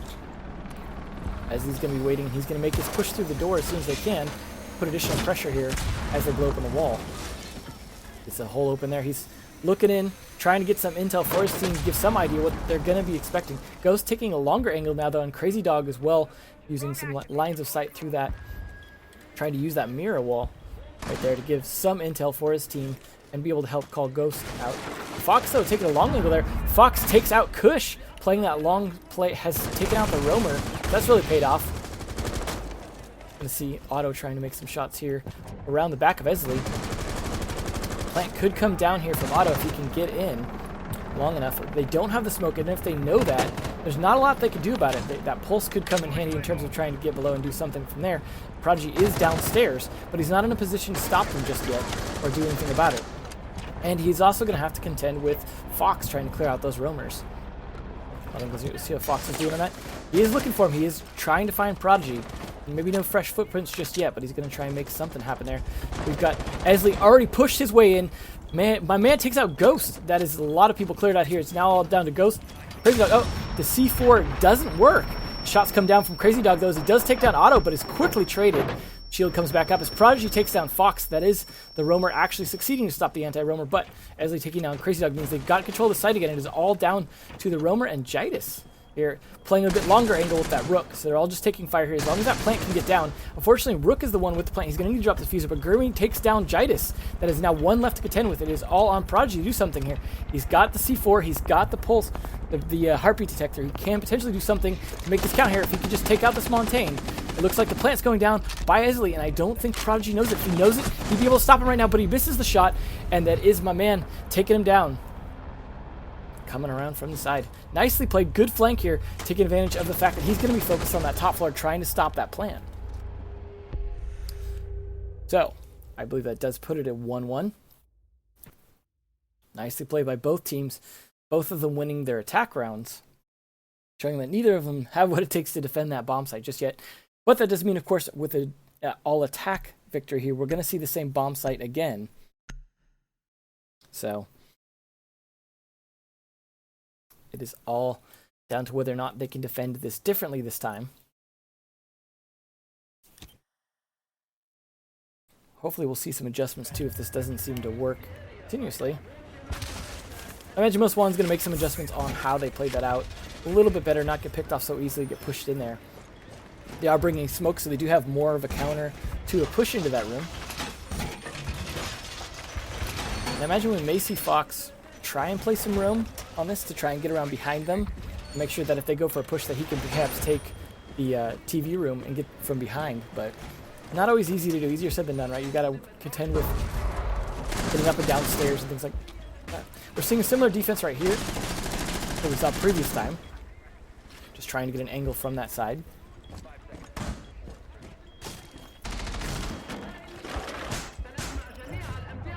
My man going downstairs, he's going to be playing that pulse downstairs like we saw from the other team doing. Ghost trying to drone out as much of that as possible. We'll see if they do this pre-fires on these walls again like they did last time. There's Crazy Dog taking a shot. We'll see if Jidus takes his as well. Yep. Pretty much playing it like they did last time. Fox here in an interesting position to try and maybe come out. He's checking the camera, seeing if he can get a good angle here, using that Valcam to get some kind of flank if he can. You can see he really wants to do this because if they don't expect it, he can make a big play here. Now, Prodigy's over in a position where he might be able to catch this off. Prodigy's waiting for it. Fox is going to get taken out if he comes out at just the wrong time. But it looks like Prodigy's kind of given up on paying 100% attention to it. Fox can make the jump now. He does make the jump. Takes out Ghost. Nicely played. Now that play definitely is going to hurt them. That is their Blackbeard down. Obviously an important part of the push. You don't bring a Blackbeard just for fun. See Fox trying to take a nice angle up here on those shelves, seeing if he can do something useful there. Now Crazy Dog's getting the thermite down. Getting that open is going to help a lot. Jidus taking some shots through here, seeing if they can find out what's going on. We got Otto playing this angle again. We saw him doing last time. Just kind of playing it back, using that Rook MP5 to try and get some angles. Try and shoot farther down. Ghost Dog going to be trading shots with him as well. See, we got some pressure from the B side as well. Jidus going all the way around to the B side. This could hurt here. Crazy Dog gets taken down though. Auto taken down as well. It's a nice trade if Esley can get to him, pick him back up, or Gurmy actually in this case looks like he might be able to get him back up. They weren't able to take him out though. Jaida's forced to rotate back to support his teammate to get him back up. You can see both of them get recovered here. He picks up the diffuser, trying to see if it's clear, make sure it's okay before he does anything. Prodigy kind of stuck a bit far back, unfortunately, where he can't do anything too useful just yet, as is right now a 4 against 5. Kush looking to see if he can find my man. He's in a position where he really wants to find this guy or try and get an angle up from below. If my man can get just within pulse range of him and catch him when he's off guard, focused upstairs, he's the buck, and he does get caught off guard. Gurmy, though, the one to take him down. Auto takes down Crazy. That is a good position for the defenders to be in. The attackers there down to just 2 men left, trying to find their way in. You got Jaidas trying to put pressure in, trying to cover his back with that Claymore. He needs to make some kind of progress in here as they're down to 30 seconds. That half wall is occupied. Like we see previously, very hard to get someone from that half wall and from there as well. And he gets taken down trying to recover the diffuser. It is now all on Prodigy, trying to make this push here. Does see Valkyrie, but doesn't make the shot. Esley turns around and shoots him. That is now 2 for Most Wanted. Nicely played. Good quick peek there.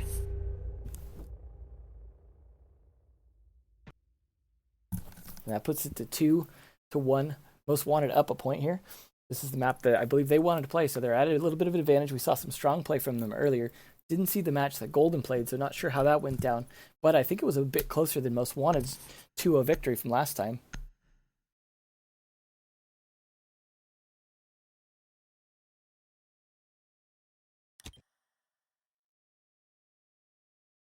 All right, now they will be able to defend the top floor as we see it win attack before, but that last defensive win broke that streak. So it is a situation where we might see the streak change there. Someone winning attack round. It could have been this attack round as well. Not sure what they're going to change up on it. We saw a lot of success in pushing with that Montaigne last time as he wasn't able to get taken out. They didn't bring a smoke this time to adjust either. There's not a lot of good counter to that Montaigne. We saw what happened last time when Ominous weren't able to adjust to that Montaigne strat on Canal. It really didn't work out. And as we were talking to Fox earlier, we were talking about how that was working as just not necessarily 100% part of the push, but just the utility of that, even to get in there like that. We saw the trades from that last round as well. Esley, last time making this push, definitely worked out well. Getting in similar positions as last time, we might have made an adjustment on where he put that window. Otherwise, similar. Jaidas could be going for a peek like Fox did. Peeks out, no one there to take out though. Not really paid off much. Fox was way back here, deciding to do some droning first instead of exposing himself. Done with his droning, he's gonna see if he can catch any of the roamers roaming downstairs. He's gonna be demanding to clear this downstairs area. Look out those cameras, get people in position. They don't have a buck or anything like that to attack vertically from below, but they do have Ash, and they do have the ability to even potentially use the Hypnotic Charge just to do some damage from below. Putting grenades. So he is going to see if there's anyone around, but I don't believe there's any roamers downstairs.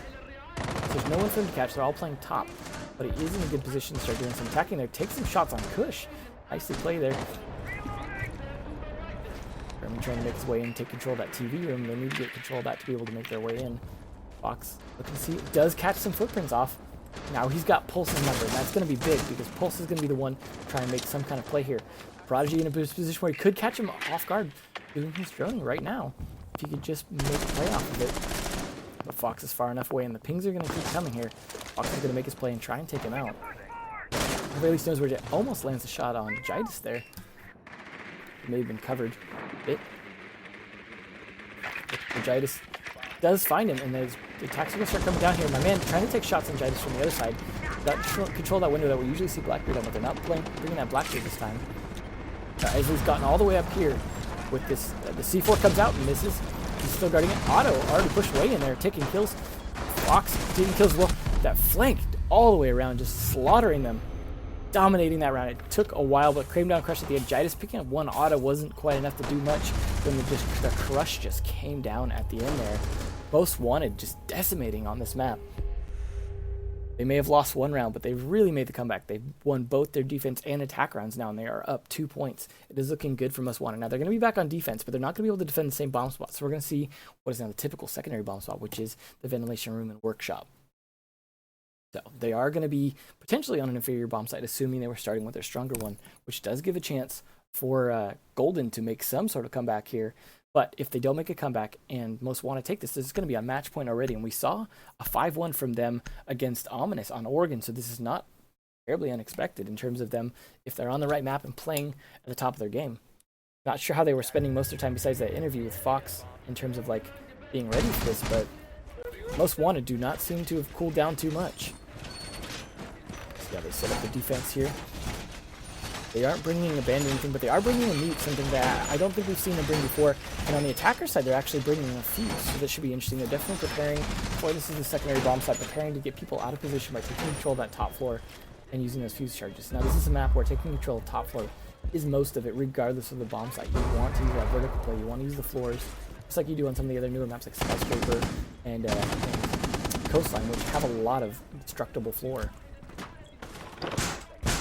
I don't want to play over here in these bathrooms a bit, giving themselves a rotation hole here, giving themselves the flexibility. They are going to play, it looks like 3 maybe upstairs, which will give them a lot of ability to kind of hold this off. They want to stop people getting this drone in here and getting control of that side. You may see some sprays through the wall. Yep, looks like they're doing the same thing, except for Jite is going a different direction this time. Oh, Kush already taking shots from Jeremy. Played. Good use of that late muting. Oh, and my man coming out there for a kill. See if we can get back. He got back in successfully. Them not spraying that wall. Actually, ended up backfiring on them. They're down 2 men already. A Fox trading shots over here with Prodigy. See if we can make sure. My man taking down Jidus as well. Already down to 2 attackers left. And it's only 45 seconds into the round. If Fox can make this kill as well, that's definitely a delay. Going to be spraying shots, hoping he can try and catch him off guard. That grenade might do some. Fox outside. If you can't find him in time, he's going to get marked here soon. And then he knows it. He knows he's there. He's ring around the rosy at this point. Who's going to win this fight? And the shotgun doesn't do anything against Ghost coming around on him. That is going to give them finally some advantage in this attack here. Ghost trying to do something. Jidus laughing off that dance back and forth. Prodigy, though, taking out Esley. That is going to be getting some kills here. And Ghost managing to actually pick it back up and is now a 2v2, actually turning around. Although now I say that and is now a 2v1. Ghost on very low health here, trying to clutch this out. Doesn't have a lot he can do. Otto's going to be downstairs, though. It is mostly just him versus Gurmy. He's going to land these shots first. He's very low on health. Gurmy's going to know where he's at. He's giving away his position, but he knows Gurmy's somewhere in here, too. Going to be looking for him. Gurmy's going to be waiting for that moment. That camera would have called him on. As soon as he lost that camera, though, now you don't know where he's going to. Could be rotating downstairs. It could be going down here. Now, if they can just pinch with Otto, I'm not sure what Otto's doing. But, oh, no. Gurmy's going to be making a move here. Missed shots now. Gurmy's position has been given away, but drop shot isn't quite fast enough. The shots go down. Take him out. Most Wanted now on match point, doing their 4th round, winning 2 attack and 2 defense rounds in a row. That is very strong for them, proving they can defend both bomb sites. I got to give a lot of that out to those unexpected jump outs, those peaks. Very well played by Most Wanted. They were a little risky and they did lose some people on them, but just some great plays. We are seeing armory lockers again, of course, because they can continue to defend it, having successfully, or not successfully defended it, but that means they're playing a bomb site. They just haven't figured out how to defend yet. The question is, what are they going to do that's so different? Now, there we go. Echo. Jidus is bringing the Echo. We'll see if that can do anything. We haven't seen any Echo tonight in the casting, but could have a good play here in mind. Could be a way to just stall or stun that Montaigne. I think that's the idea. I'm surprised, honestly, that they would just prefer just a smoke, but they're going with smoke and Echo. Clearly, they do not want Montaigne to be a problem anymore, and they're doing the smart play to do so. The question is, are they going to be able to keep their guys alive long enough, have them focus, and take out that Montaigne strat? This could be around that. They could get back, but in order to even take this to overtime, the Golden have to win 3 rounds in a row. And given the play so far from Most Wanted, I'm not seeing that. I'm really seeing this map going over to Most Wanted. But do you think we can expect some different change-ups? It's an interesting play here from Golden. This is not going to be their primary strat, though, if they're bringing this out at this point after multiple losses. So hopefully they've practiced this pretty well. Going trying to jump outs or crazy stuff. You see Prodigy downstairs on Pulse. See if he can get some control. We've seen him doing pass. Fox maybe playing a little aggressively. Now they'd be feeling a bit confident, and that's time when you're going to expect Fox here to be playing confident on Mr. Jackal. Trying to make a quick entry, trying to see who they can catch off guard. He's going to have to try and catch that Prodigy, if he can just get his footprints, get him pinged out, then it's going to be bad position. Although last time we did see Prodigy manage to actually get the kill. Like, Fox is waiting here. Prodigy wants to test it as well, but just around the corner. They don't know each other's there yet. They're looking the wrong direction. Just barely out of sight of each other. My man down here, downstairs as well, but doing some droning for Fox. Fox, though, getting caught out from behind. Nicely played by Prodigy. Patience there. Question is Prodigy going to get punished for that? Because he is catching out Otto. He is getting a lot of intel for his team. It's going to be down to my man, trying to get in there and do something about it, but he's too busy droning to be able to get him. Prodigy just getting away with murder right there. The push, though, coming from Esley, already getting pretty far in there. They have that Echo drone ready to do something. My man, though, takes out Prodigy downstairs, so that did happen. That is going to be hard for them to do anything about. Got Echo here. See if he's in a position where he can stop this plant. He knows the plant's going to come in here. Got his drone in position, but he's not ready to use it just yet. But he wants to wait for something. We'll see what Esley does. Trying to make pushing it. They've got that smoke now, and I'm not sure they were prepared to deal with that smoke just yet, but it is there. I think Jidus is just waiting for a plant attempt here. You've got smoke trying to delay him as long as possible, so they're going to be waiting, baiting out those smokes. Esley's pretty good at playing the bait, but Jidus getting dropped, unfortunately. So it's too late in the round, but Ghost and Crazy Dog taking out Esley and Gurmy, that's going to be big for the defenders. Now there's three, well, as I say that, my man takes out one. Coming around from behind him here, doing some damage. Otto taking out as well. Crazy Dog's going to have to fight my man on Ash here, doing some late game droning here. Plants coming down from Otto. He's all on Crazy Dog to try and clutch this. It's unfortunate for them. They did lose a player. They're being in a situation where they have some trouble here. But if Most Wanted wins this round, then it doesn't really matter, and we don't need a rehost because that's the end of that. We'll see if Crazy Dog pulls off. The plant is down. Is not in a good position. He's got to find two. Both they're fast with good guns, and looking like my man not landing enough shots here. The drop shot's still not enough. Crazy Dog with 1 health left. Got to fight Otto here. Otto's in a position where all he's got to do is watch the diffuser. Crazy Dog's got to come around from a real good position or make just the ultimate peek here with 1 health. If there's any intel left that he's going to be giving out to his teammates here. He's not even going to have enough time left to defuse, even if he made that kill. And that is Most Wanted taking the map. Taking map number 1.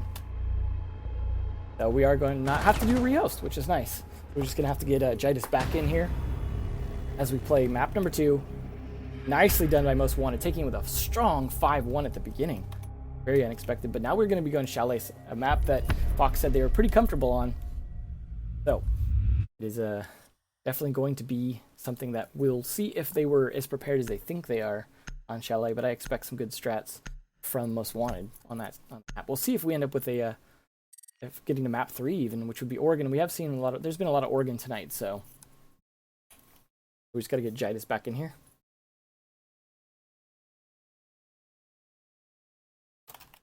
Make sure the sides are going to be correct here before we get this started.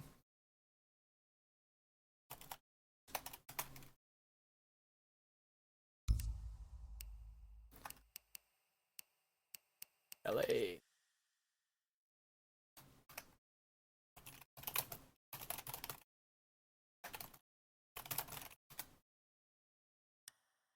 Looks like we're just waiting on that last man. We're switching sides here, so I'm going to go ahead and switch that overlay out, make sure everyone gets played correctly. Confusion on the stream.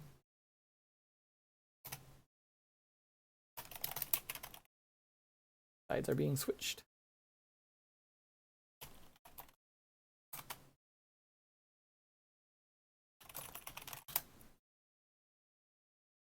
That's switched. All right, cool. Those are switched correctly.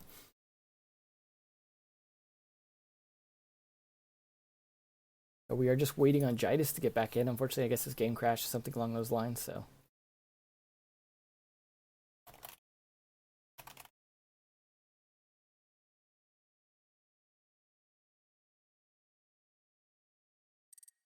All right, cool. Jidus back in. Get ready to get this going.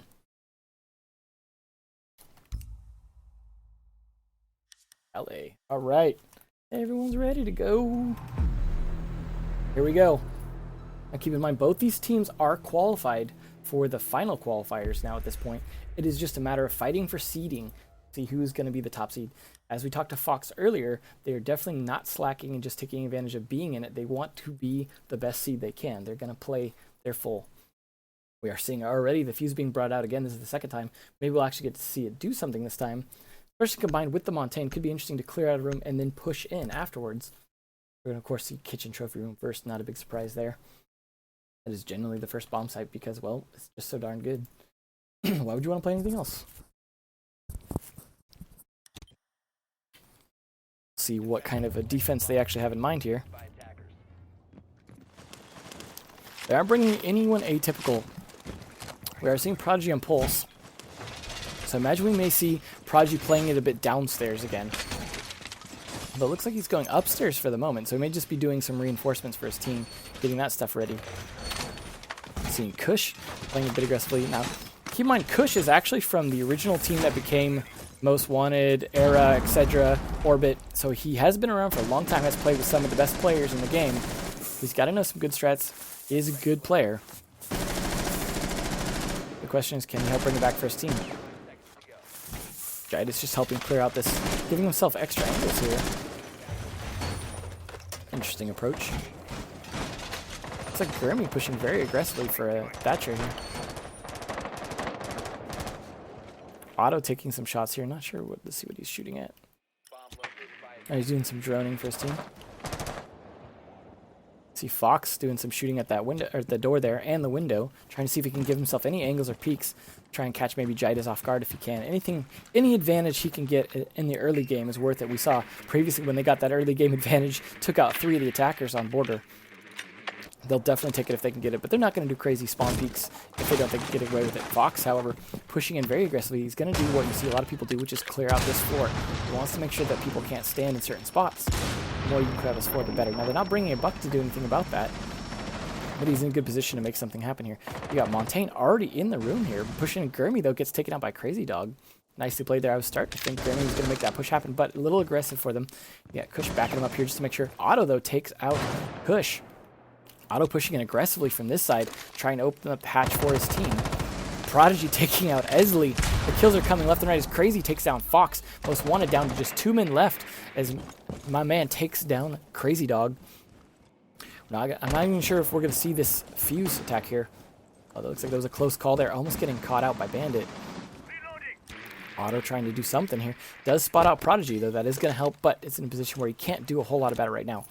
Yeah, my man trying to watch and do something here, but Prodigy is down in the basement. Could come out on my man if he goes for the repel.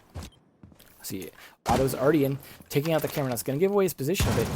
He's trying to open up the hatch, give himself a way to drop down behind on the dining room if he can. But there's a lot of them on the dining room side that are going to be able to do something about it. We've got Prodigy here. Decided to come out of the basement, trying to find an angle on Otto. You've got Ghost lurking around, slowly trying to creep out. See if he can make sure to cover these stairs as best as possible. And Jidus just holding sight here, trying to make sure that this bomb site doesn't get pushed. Got my man trying to find an angle here. See if he can get his drone in there. Find out where Jidus is. He wants to get some kind of pick on him. He needs some intel on whether or not he can push that room. He's got the fuse charges. Got 3 left. He can start pushing into that room.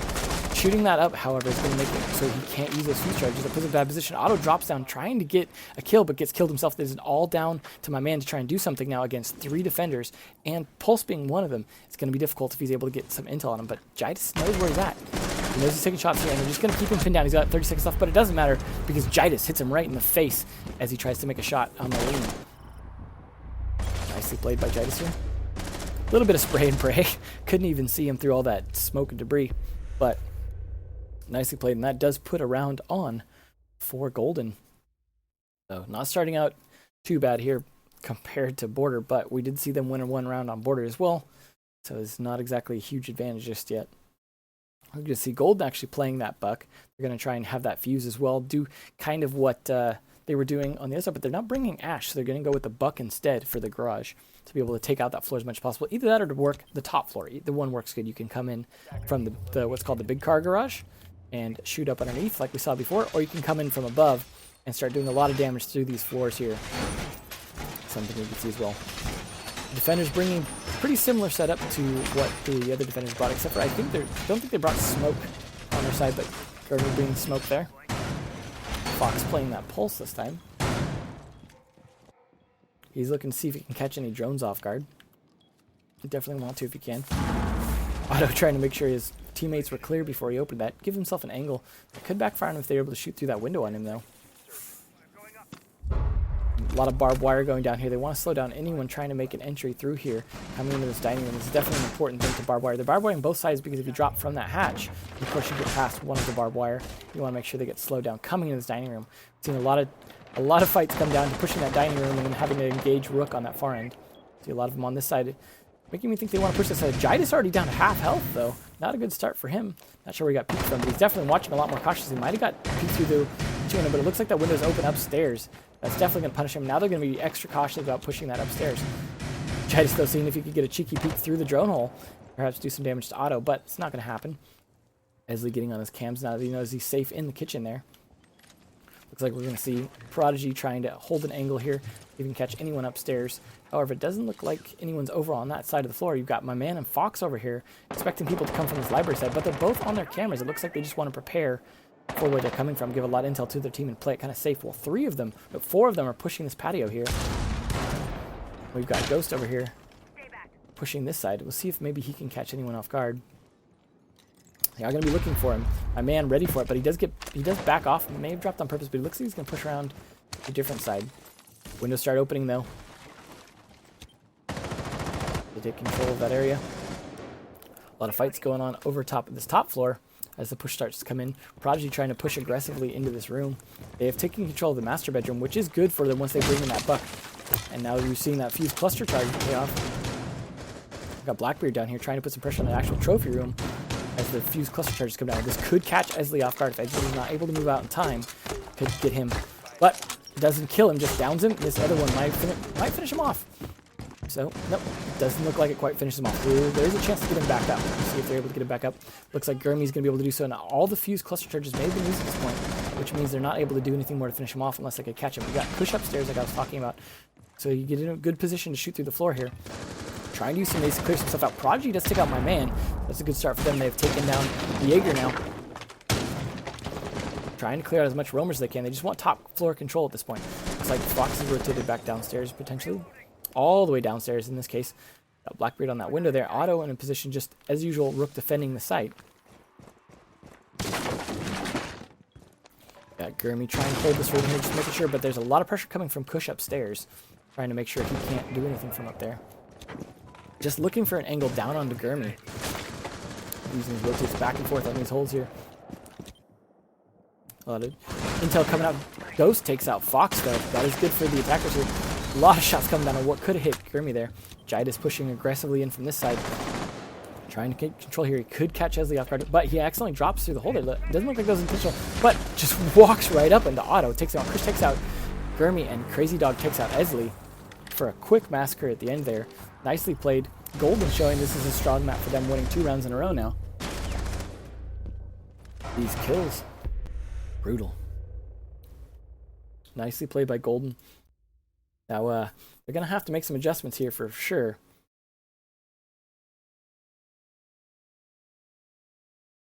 What's up, Macy? Yeah, it is my man.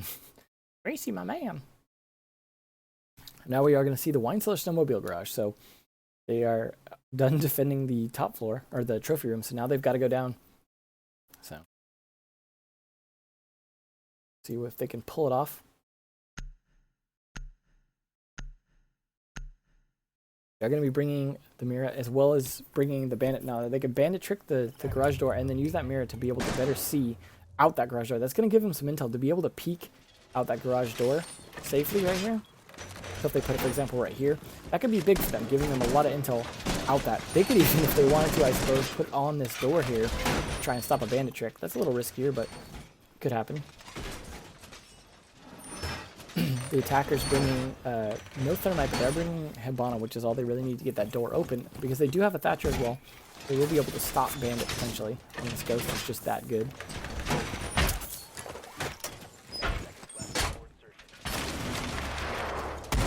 Some interesting angles coming out here. They're trying to give themselves a little bit more angle into this area, especially if people get slowed down with this barbed wire. Now they do have some good intel right. This is a good window right here to see into a common attack angle from that garage there. Not sure if we see the other Miro setup just yet in terms of what they're doing with that. Both are set up, so let's see if we can find the other one. But that one, here we go. And this is going to be to see if someone's coming from the stairs or this side without having to play kind of in that area or having to open up the wall on them. They're actually just going to open up this wall to see outside instead. So Fox playing aggressively over here, already down the stairs. Trying to find an angle on him. Almost catches Kush off guard there. The angle wasn't quite enough to catch him, but he's pretty far downstairs. Now he's going to be using his drone. Make sure he's safe, but he's seeing some feet. He already knows someone's there. He could take... It's going to give away his position, but that does a lot of damage to Prodigy. Almost half health now. Now they're going to know he's there. They're going to know Push is coming from there, but totally worth it. Let's see if we can get the garage door open here. A lot of fights coming down from the garage. Prodigy, though, killing Kush, that is going to hurt their attack for sure. The Auto just crawling down, trying to avoid that mirror.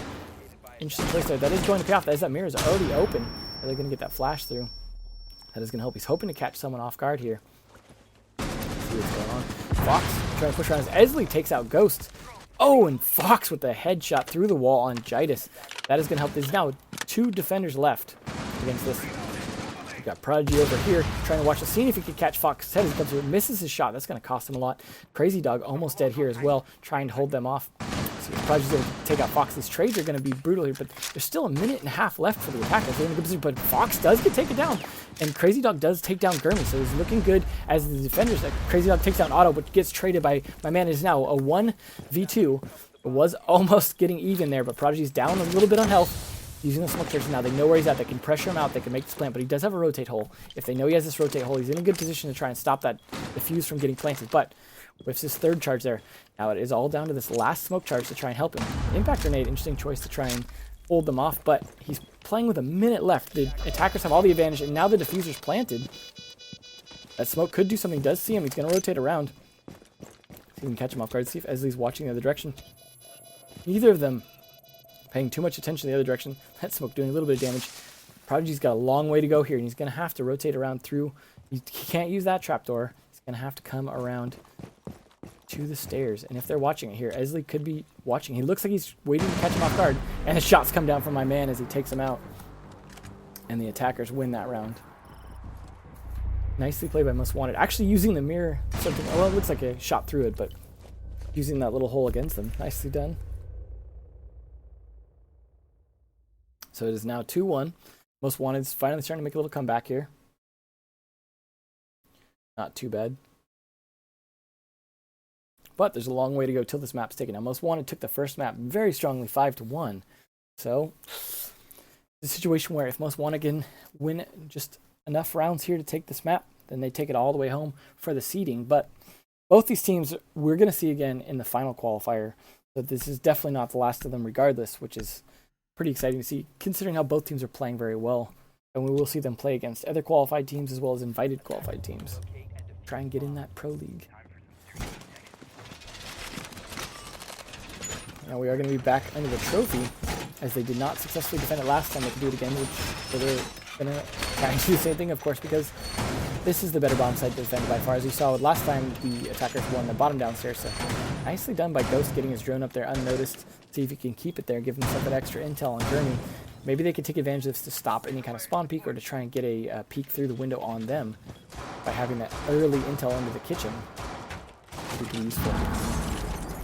They're getting ready to throw out a camera here upstairs. They want to get that additional intel over onto this side of the map or into the trees as they're opening up these windows as well. Trying to get that camera out as quick as he can. Could get punished by Kush here if Kush is able to capitalize on it fast enough, but nope. Too hard to get him that quick. The rest of them spawning over on the campfire, as he could come back downstairs here or just get his cameras up and hold the top, as he's the only defender upstairs. And this is one where having the upstairs, like you saw last time with Kush on Buck, can be very, very important. Oh, the Fox coming out for the kill, killing Prodigy but getting traded by Golden. Crazy Dog. That was, I'd say, probably worth it, taking out the sledge there for the pulse, but see if that pays off. That's kind of old school Fox right there, just taking advantage of an opportunity. That's what Pulse is great for, is finding those windows, taking advantage of them, as we were discussing earlier when we were talking, while waiting for this match to get ready. Crazy Dog just making sure that that's clear. Don't want to walk into that bathroom unprepared. Now, they aren't playing with anyone upstairs. It's all downstairs, which means this is going to be an easy take of the top floor for them. Question is it going to do anything? Now, they're not bringing Fuse this time, but they are still bringing the Buck. They're playing a little bit differently, but they did win it last time, so they didn't necessarily need a change-up, per se. So I'm just clearing this top floor as fast as possible, but no one really willing to engage just yet. We'll just see what my man's going to do here. Trying to rotate around, trying to give himself a position to be able to do something against these attackers, if he can catch them off guard. Doesn't look like he's going to be able to catch anyone just yet, but Kush could be the man to get caught off guard if they have enough outside cameras intel. Looks like a lot of them are using their cameras to make sure that Esley waiting to do something with that C4, see if he can catch anyone on that top floor. A lot of droning going out from the attackers as they prepare. See all the drones just flying around as they get ready to do something here. Jide is finally going to make a move onto this side of the map. Crazy Dog just taking control. They took control of the entire master bedroom and the master bath here, just preparing to hold this whole map. Jide is trying to get a good angle to open up the dining room area for him. For his team.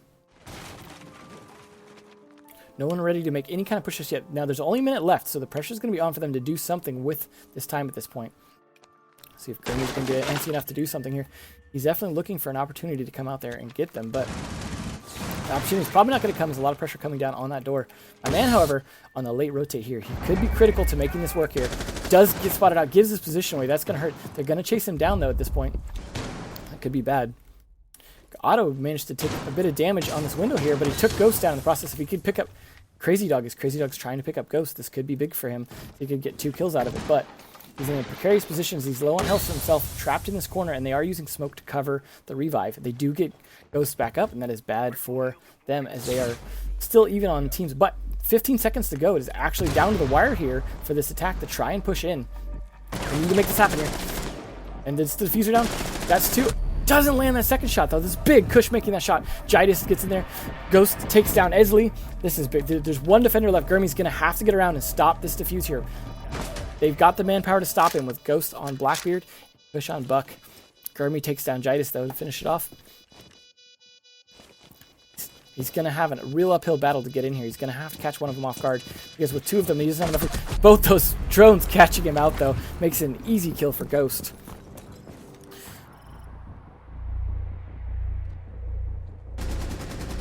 Nicely played, just banging through that wall there as Blackbeard. Now it's starting to look like we're going to see a third map at this rate here, as it's 3-1. We saw something similar here on Border, where it was 3-1, became 4-1, and then Most Wanted closed out the map. So this is where Most Wanted are going to have to make that comeback. They are going to be going against Kitchen Trophy Room, which they have not been able to take so far. They were only able to take the basement.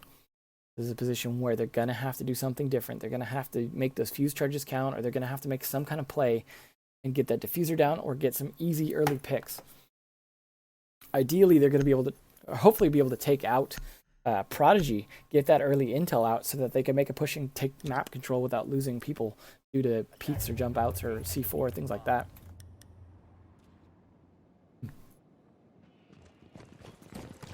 I'm bringing anyone too special on defense.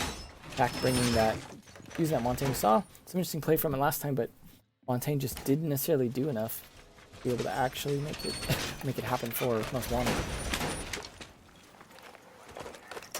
So those batteries go down there, trying to make sure they can't push in easily from that side is always good, but they do have Gurmy on Thatcher, so batteries aren't necessarily a big deal. They do slow them down, they'll make them use a specific attacker to be able to do something about it, so that's still good.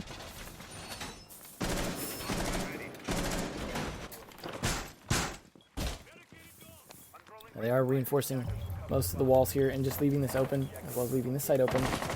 Not opening that hatch for an escape just yet. Shots coming down, trying to see if they can get some easy early picks. Fox going for the aggressive downstairs attack here potentially, but it rotates back around. Quite sure where someone's at. Esley going to go up for that push on the top floor. Prodigy looking to see if he can find anyone out.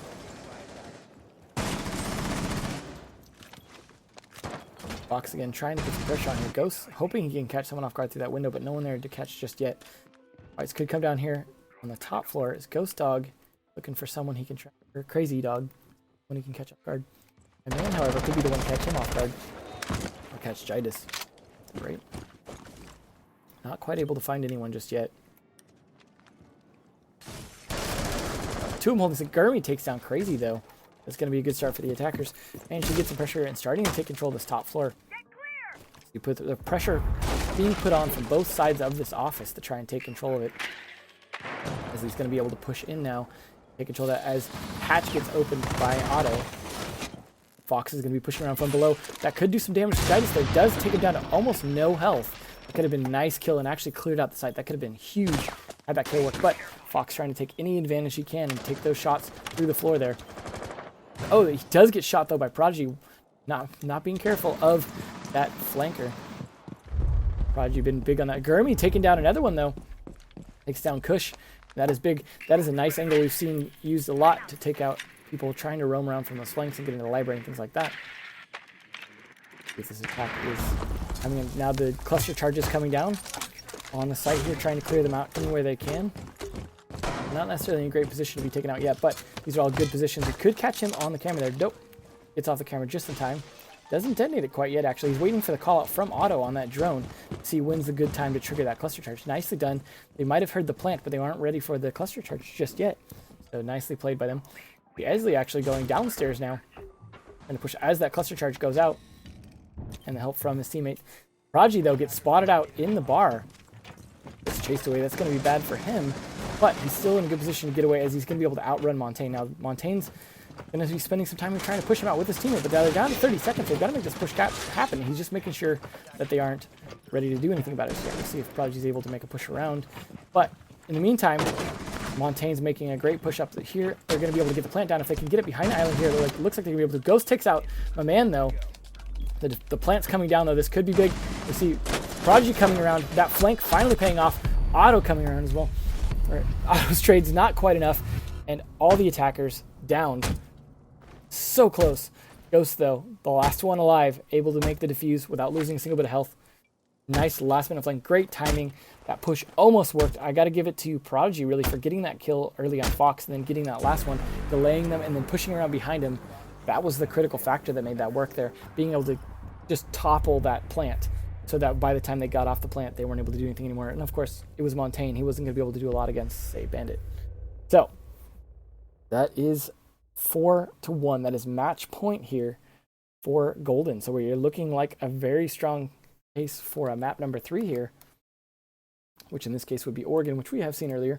Now we know that at least one of these teams is great on Oregon, so it should be interesting.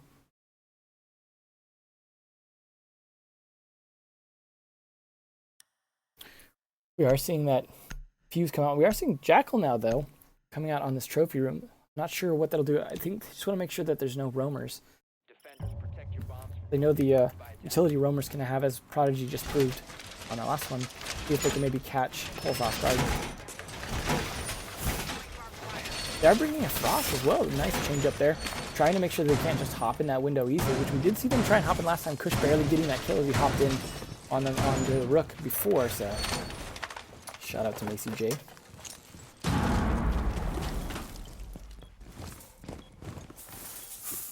A lot of barbed wire coming in as well. They want to try and cover that up.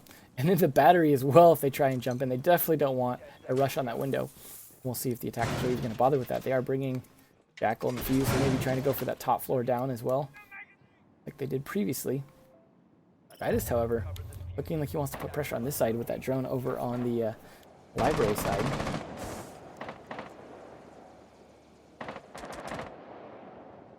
A lot of shots coming out over here. No one quite making any spawn peeks or anything. Not sure if we're going to see Fox do something crazy jumping out here. He isn't playing Pulse this time, though. He's on Bandit, which should be interesting to see what he's going to do. He's running around with Pulse, though. Looks like they want to take advantage of the speed and being able to get some idea where the attackers are coming from. Be able to potentially jump out on them. You do see a lot of... Oh, he does get spotted out by Crazy Dog there. Doesn't quite get the drone. Up. Manages to tag it as it almost gets up the stairs. Fox is going to be that roamer, but they know he's there now, so he's going to have to change positions. Blackbeard all the way over here this time instead of putting pressure on the window just yet. They're trying to make this top floor attack work. Fox is going to be the only one to counter it, though. If he's going to be able to do a whole lot to actually stop this. Interesting, hiding all the way underneath the desk there. Give himself a good position to hide, stay away from their drones. But they have taken control of the master bedroom and bath. Now they're opening the hatch. And then once they get full control of that and have what they want there, they're going to be able to bring in that Fuse and do the cluster charges. Now we'll see if Kush is able to catch any footprints. Perhaps he could track down Fox If he is able to track down Fox, that'll be bad for him, as he'll be pinched into that library and maybe not able to get out. He's getting droned a lot, though, as he's watching these cameras. Hopefully he sees whether or not those drones are going to find him. Kush, however, deciding to rotate back outstairs, doesn't want to go around from there. He's actually going to try and take control of this floor instead. I've got my man over here trying to hide in this bar. Fox, though, manages to take out Jidus. That's nice for him making that play at the last second there. Now they're going to know he's there. He's going to have to rotate somewhere else. But taking out the Hibana there is going to be big, as that's a strong attacking operator in terms of gun power and things like that. Now he's definitely pinched in an area here where Ghost is going to be able to do something. He can catch him off guard, but shots come out. He is down very low on health. He has, however, not managed to lose his shield. Shots come down. He does take down Fox. That's good for him. Only took a little bit of damage to the shield there in trade. That's what the power of Blackbeard is. Now he's going to rotate to a different position, though. Be a little more useful somewhere else. Let's see if Kush is going to be doing the fuse charge. Cluster charges come down from Crazy Dog. Now that the roamer's cleared down up there, he's a little safer. Kush is going to try and make some pressure in here, along with Prodigy, seeing if they can get into this room. Make sure no one else is in bar. See where that pulse went. My man here, still in bar. Oh, that flick around onto Prodigy, though, but gets traded out by Crazy Dog. And that is the roamer's dead. Oh, the Crazy Dog shot onto Ghost, though. And then Esley onto Kush. Nicely played here. Holding this angle. He might be able to get Crazy Dog as well. Gives his position away, though. The smoke does cover him for a second, but Crazy Dog gets the shot first, but the time's running out. It's down to 2 seconds, down to 1 second, and the kill goes out from the smoke from Gurmy Wormy as the defenders manage to win. Most Wanted not wanting to give up this map just yet. Now at 2-4, they're going to have to win 2 more runs in a row to even bring this to overtime, though. So we'll see if they manage to put it on tilt. Now that they won that defense, though, now they're going to be forced downstairs. This is the first time they've won that defense. Not necessarily looking good for them unless they have a really strong basement defense and managing to come back here, because even if they win this round, they'd have to win the next defensive one as well in order to bring it overtime. Now, Golden are going to be down to the basement. They did not win this previously, I believe, so it should be interesting to see if they manage to hold it off this time. Attackers not bringing that Montaigne this time. Well, I almost expected Esley on it, but it looks like they want to go for a little bit of a different strat. He's going to be on that Blackbeard, just another form of shield. Defenders bringing that mirror again, as we saw the usefulness of that last time, although it did end up backfiring with them. Pretty much standard best operators to defend this. They're going to have the batteries for the wall, the mirrors for the other walls to be able to see out into the car garage, things like that. It's unfortunate for the attackers they don't have, say, a Twitch drone to get around, pop the mirror on the wall there that Crazy Dog's putting up.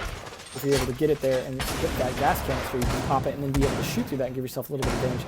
But they are going to have mirrors, so they're going to be able to just shoot across and actually take out part of that wall regardless. So it's not going to be a huge problem for them, I don't think. But looks like they don't want to reinforce it. They just want to straight up put it on the wall there so they can shoot around it. It could backfire on them if they're trying to use that shield to defend themselves. Looks like they might try and adjust that shield there. A lot of shots coming down here. Jidus taking some shots for sure. He might have been going for a peek early. Paid the price for it, down to almost half health. Fox trying to play aggressive here. Almost does see him around the corner. Doesn't quite. That could cost him, as Prodigy has been kind of a thorn in the side a while here, playing that late roam like that. He's going to get a lot of good intel on people pushing the garage, which is what they need here, but Fox can catch him out. Looks like he could, potentially. I'm surprised to see Fox not on Jackal, as he talked previously about playing Jackal a bit more than Ash when we were talking before this match. He doesn't want to go with that. Not getting a lot of footprint traffic here. But it probably would help in this case if he could catch out Prodigy, get a ping on him, maybe be able to get a wall bang. But it doesn't quite do so. We've got Cushion here, interestingly as well, trying to play this off. They're really trying to heavily defend the floor above the bomb spot. They want to make sure that they don't easily just take control of this. Got a nice angle to be able to try and take out Fox if Fox pushes here. He just might. I wouldn't be surprised to see Kush win this engagement. But if Fox has done his droning well, he might have been able to catch him off guard. Not looking good, though. As the floor starts falling above his head, though, he's going to have to rotate out, and that's good for Fox. Could give him a chance to survive this. If Prodigy's able to do anything, he's just trying to cover for his teammate there. See if he can get some intel on where they might be coming from. You got Gurmy hoping to punish Kush if Kush decides to come back into that kitchen, which may happen here. Fox is going to put some pressure around from the other side. That may force him back into a direction that Gurmy's able to take, and Gurmy does see it, doesn't land the shot, gets traded. My man takes down Kush, though, in the trade. Fox takes down Prodigy. That is their roamers down. They've taken control of this floor now. That's good for them. They did lose Gurmy, though. That's not great because they lost their Thatcher before he was potentially able to do what he needed to do. So hopefully the trade was worth it in terms of the rest of their tactics being able to do something. Fox himself also low on health. These guys don't have enough time to reset themselves at this point to be able to get back up to 50 health. So he's just going to continue to push aggressively down and see what he can do. We've got Edgley putting pressure on him, but he loses that Blackbeard shield. Going to have to put a new one on as he tried to put pressure through that mirror wall. Cabana doing the thing here, trying to put pressure on that as the window is already open, so Sledge throwing his grenades through. They're just trying to take... Crazy Dog just exposes himself needlessly there. Unfortunately, looks like some of those Sabondists are even stuck on the wall there. Might have banned the trick at the last second. Kill someone. Chais in a bad position there. The grenades coming out to try and clear their way to try and push in here. Fox is down on the other side of the map, but he's not necessary at the moment as they're just trying to put pressure on the wine side. Ghost finishes off Fox, though. Trying to make sure that he doesn't have to worry about him. Esley watching the back as the plant does come down. You got my man watching another angle. Just my man. And just take down Jidus with ease at one tap on the face. Ghost has got to do it, and he's taking him down. He's got to just find Esley. He has have a speed advantage, but against that shield, it might be hard. He forces Esley to rotate back. Now he's in a bad position. He's going to have to be faster than Esley here on the trigger. This is really what it's going to come down to. And the angle from Esley makes sure that he has the advantage because of the railing there. Nicely done, forcing the shot to have to be on his head. Definitely had the advantage on that angle. Nicely played. Able to make sure that they were able to cinch that out. Bandit not being in a good position to try and actually make that defuse. Now, they've got to win one more. So this is what I said before. They're going to have to play the basement. This is going to be much harder. As you just saw, attack has won on it. Most Wanted have won on their attack of the basement every time, proving that it's a hard bomb spot to defend, which means if Most Wanted are not able to change that and make this defense, then this is going to be the map going to Golden, which means we're going to see map number 3, which is going to be Oregon. So if, however, Most Wanted can take this round, then it is going to be a 4-4 tie overtime. Decide who's going to win this map, and then there's still a chance then at that point that Most Wanted could potentially take the second map and win without playing map 3. They're seeing on the defense, they're not bringing the mirror though for this defense the way that Golden did. They're bringing a pulse so they can defend it. They have smoke to be able to stall it off. They have the batteries to be able to slow it down. We didn't see a lot of great use come out of that mirror, so I'm thinking this is probably a better lineup in terms of that.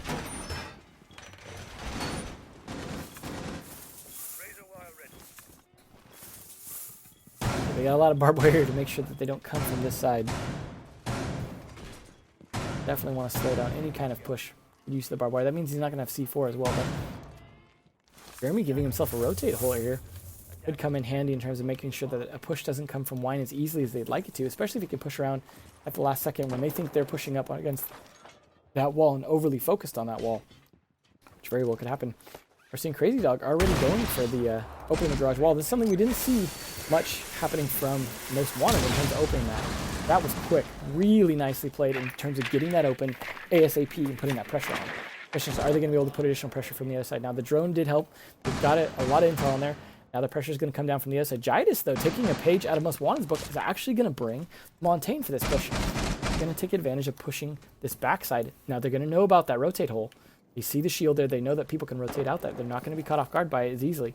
Fish is going to be able to open this up, though. It's up to Esley to do something here, but he's not in a great position to do so. He's looking for an angle, this little pixel peek to try and get someone on this push. But if it's Montaigne, he's going to get spotted out first, like I think it is here. Montaigne pushes up. Now he's giving away his position. Montaigne's going to have the advantage here because now they know he's there. He doesn't have that pixel peek anymore, and he's going to have to fall back to where Gurmy's at. They're going to know Gurmy can rotate around as well, though. It's not good for either of them. But Jai is pushing up with Kush covering from behind him. Crazy Dog coming around hard and fast as Thermite, now that he's done his job on the previous wall. Normally he'd come around here and blow this wall, but he doesn't need to. Gurmy opened it for him earlier. He's just waiting for Gurmy to make that push. Take advantage of it. Gurmy just peeked the shotgun out. A lot of shots coming down from Thermite. Now he's going to have to know he's reloading, but there's a lot of coverage. These guys are covering each other well. The smoke comes out, though. There's a lot of damage to Thermite. That battery as well doing some serious damage. That is going to hurt that attack there. Prodigy trying to do stuff as Kush does take down Esley, though. Kush in a good position to try and do some damage here and make some kind of pressure on here. The diffuser, though, is not with them right now. That is a situation that they need to rectify. The diffuser's all the way out here, so they're going to have to push in and take control of it and then go all the way back out. A situation where probably Kush should have the diffuser at this point, and he may rotate out to do so. Jidus is trying to make something happen here, but he is not able to crawl through, for example. He's just in a situation where he's going to be able to look through and give himself this visibility to call out where Otto is. Prodigy, however, taking out my man in the process here. Fox trying to go around for a late flank. Even if he can catch anyone off guard. Now, this could be pivotable. Oh, but he gets taken down in the process. Crazy Dog one step ahead of him. Crazy Dog really playing hard and fast this match. Definitely liking what he's doing here. It is all down to Gurmy to make this happen here. If Gurmy takes down Jidus, if he can't make this happen, though, if he can't take down the rest of them, it's over for him. And he's not in a good place here. There's 30 seconds left for the push. The fuse is coming down. Kush has got the advantage here. Somehow they don't kill each other, despite how easy that should have been for either of them. And the shots come down, and that is good game. Map number 3 coming, Oregon, as Golden takes map number 2.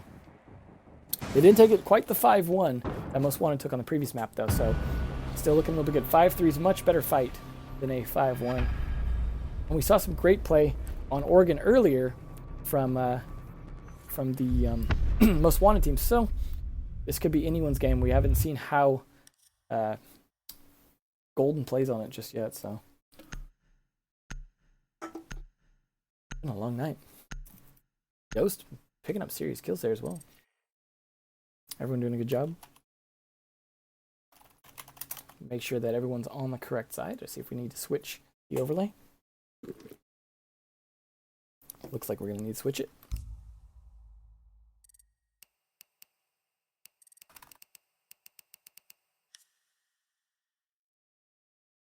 What?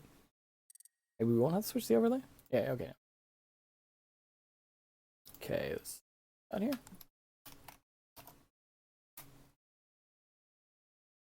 Make sure we get the correct size displayed.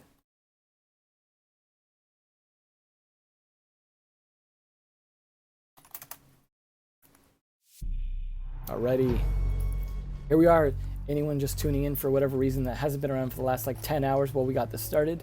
This is the final map number 3 of the finals. Both teams qualify for the final qualifier, but they are fighting for seeding. It is Golden versus Most Wanted. Most Wanted won map number 1 on Jesus, I almost forget the map at this point. Border. And now then Golden won 5-3 on Chalet. Saw Most Wanted win Oregon earlier. This is a map we know they're strong on. And talking to Fox earlier, we know got some good strategies for it as well. So question whether or not they can lock this out. Either way, though, both these teams playing really well and proving that they deserve to be in that final qualifier. They are going to start upstairs, though, not starting with the downstairs laundry room like we saw a lot earlier. Now, one thing we did see from Most Wanted that was interesting earlier is we did see them actually defend the kitchen down here, which was interesting. We may see that again. It's something that sounded like a pretty strong strategy in talking to Fox. They're castling up these walls. Now, we saw some great castle plays, especially on Canal earlier from Most Wanted against Elevate. My man's got it in him still at this point, as they've got to be a little bit tired by now. It's a long day of game. Is he trying to get these last minute cameras up? My man wanting to make sure that they can't just get easy access to attic. Golden Dogs, or Crazy Dog's gonna see that. I don't call him Golden Dog, like a golden retriever. Otto in his usual spot here, hiding. Typical. Either people are gonna be between those two or right there. Window castled out. Isley opening up a window there so that gonna make him think a little bit in terms of trying to put pressure over there, which is good. Crazy Dog knows what's going on, having hidden that drone up there successfully. That is gonna help. Crazy Dog's gonna call it clear, so Jidus can actually make a pretty aggressive play in here. As long as he knows his top part's clear, which feels pretty secure on. And Otto's not gonna push that window. Yep, there we go. Make sure it's clear. Set his drone up there in a nice spot, then he can come in free and clear, and he's going to be able to open up this attic, which is important for them to put pressure on top floor. Shots coming down from Kush, already trying to open up that door, make sure. No one trying to put pressure on him from there, though. Interestingly, we got Fox over here, though, trying to hide out. We saw him do this previously, hiding in this white tower, seeing if he can catch anyone pushing the A window from behind, but so far no one's pushing the A window. We've also got Prodigy over here, trying to see if he can catch anyone out in the lobby. No one over there, though. No one wanting to play that side. Looks like Ghost is going to be the one who wants to play that A window. The question is he going to be ready for Fox? Fox has lost a lot of cameras. He doesn't necessarily know if someone's there or not. So this is going to be all reliant on his heartbeat sensor to find out if he can make this play. But it is Cass's window that is going to give away his position when he does bust that. See Fox get a good kill. My man has already taken a bit of damage though, unfortunately. See if Fox can be able to pull this off here. Looks like Ghost is going to go ahead and rotate over to the B windows though. Gitis is pushing him pretty aggressively here. Maybe able to make something happen on Gurmy. Does see Gurmy there. Takes an easy shot on Gurmy's face as Ghost takes out Otto. That is the defense of the dorms falling apart very quickly here. That is all on my man to try and defend the rest of this here. Esley as well. Prodigy making a heavy pressure here.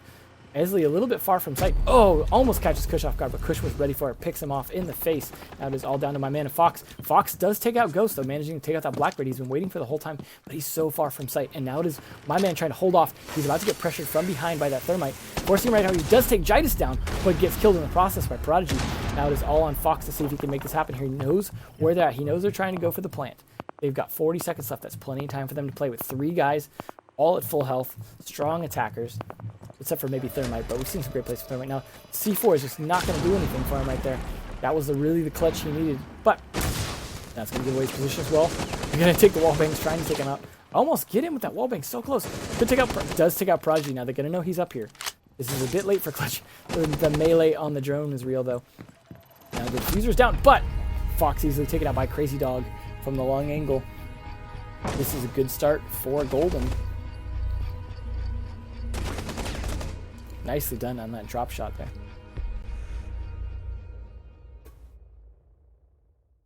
Could be a bit of a rough start here for Most Wanted. That defense, they were a bit spread out. But we will see going down to the basement now. Now, Gitis bringing the Echo is pretty useful. Now they've got an Echo and a Smoke, meaning they've got a lot of defense on that kitchen. I mean, not the kitchen, but the laundry. So, we'll see if they can use it. Gitis being a great person to try and stop the plan, especially if they were going to push with that Montaigne, but it looks like they're not actually going with the Montaigne.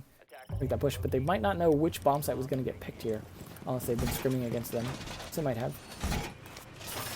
They are going to be bringing Smoke right there, and reinforcing one wall, but not putting a mirror in it if they're going to bring mirror this time. See if they can do something with these batteries as well. Try and stop a push perhaps from the construction side. Looks like Fox potentially wanting to push in from that side with Jackal, leaving his drone there. Generally leaving a drone somewhere is usually where you're going to want to enter, especially if you're an aggressive operator like Jackal tends to be. Just got them all rotating back down. We've got Kush here doing a little bit late reinforcements, but he is a 3-speed operator, so it's not a big deal, although he's still reinforcing at this point. But he has a lot of work to do. He has to put up those ADSs and all these reinforcements, maybe some wire and stuff like that. He's got a lot of job to do, so gonna rotate back, but not all the way down. And kind of play roam a little bit, see if he can catch anyone out. A Fox pushing downstairs like we thought on the construction site. Now he's gonna be coming up against Crazy Dog here. Crazy Dog holding an angle through that stair. Fox droning carefully because he doesn't want to give him away. He knows but there's an angle that they can use right there. Now, he could use that to his advantage if he can take out Crazy Dog and cover his back. But Crazy Dog's going to be watching for him. Oh, does catch his drone out now. That's good intel for Fox. Fox takes him out through the wall bang. Nicely done. Good timing. Good aggressive push there. It almost didn't work out, but smart in just rotating away, taking his free kill, and leaving. Now, there's Valkyrie down, but Valkyrie's already done the job. As he's going to be going against Ghost here, trying to take those shots. Ghost is going to be pushing aggressively, but we've seen a lot of Bandit versus Blackbeard. It could go either way. Nice wallbang coming out in the meeting hall, giving himself a little bit of an angle here, but that could backfire on him. Not even losing about a Ghost. However, is rotated all the way back up. Kush takes down my man, though, and that is their sledge down. Oh, and the jump out from Ghost here doesn't quite catch him. Nicely done. Nice rotate, though. Gives himself an extra time. Takes down Otto. That's down the diffuser, but he is downed himself. That's a bad position to be in, to be downed.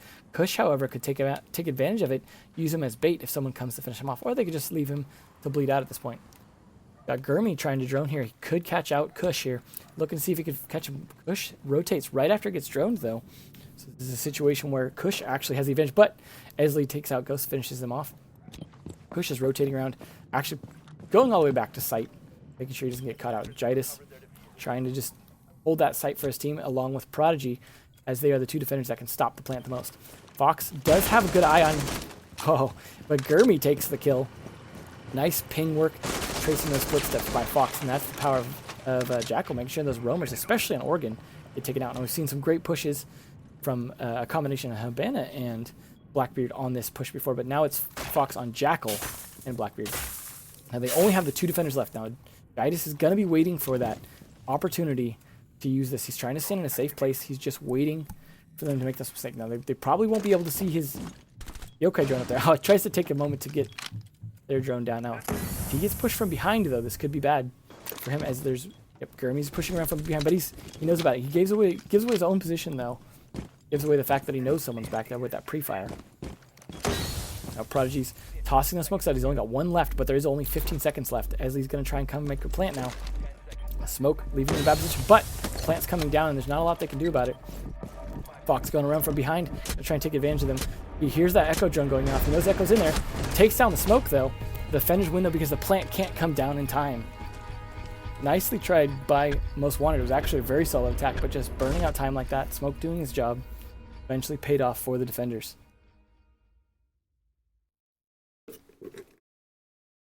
That is 2 rounds for Golden, who were doing much better last map than the first map, so they are in a bit of a groove. Now this is time for Most Wanted to make their comeback, or they're going to be done. But either way, both these teams are going to be in the final qualifiers when those happen, so not a huge deal. If either team loses, this is not a big cost to them in terms of cost-benefit, just because of the fact that, well, it's just seeding. So either one of them, though, really wanting to get this, show off their great strats, their superior play, intimidate before going into the final qualifiers. Most Wanted coming upstairs again. Unfortunately, some of the teams, yeah, this went a little late. Kush has work in 2 hours, so it's a little tip to Kush, maybe win faster next time, so you're not up so late. Just saying. Out for 20 hours, unfortunately. Yeah, this has been a little bit long. It's already like 12:30 here Pacific time. This is hopefully one of these teams can lock this out pretty quick here, because yeah, it's been going on a while. Luckily, this is the last map, though.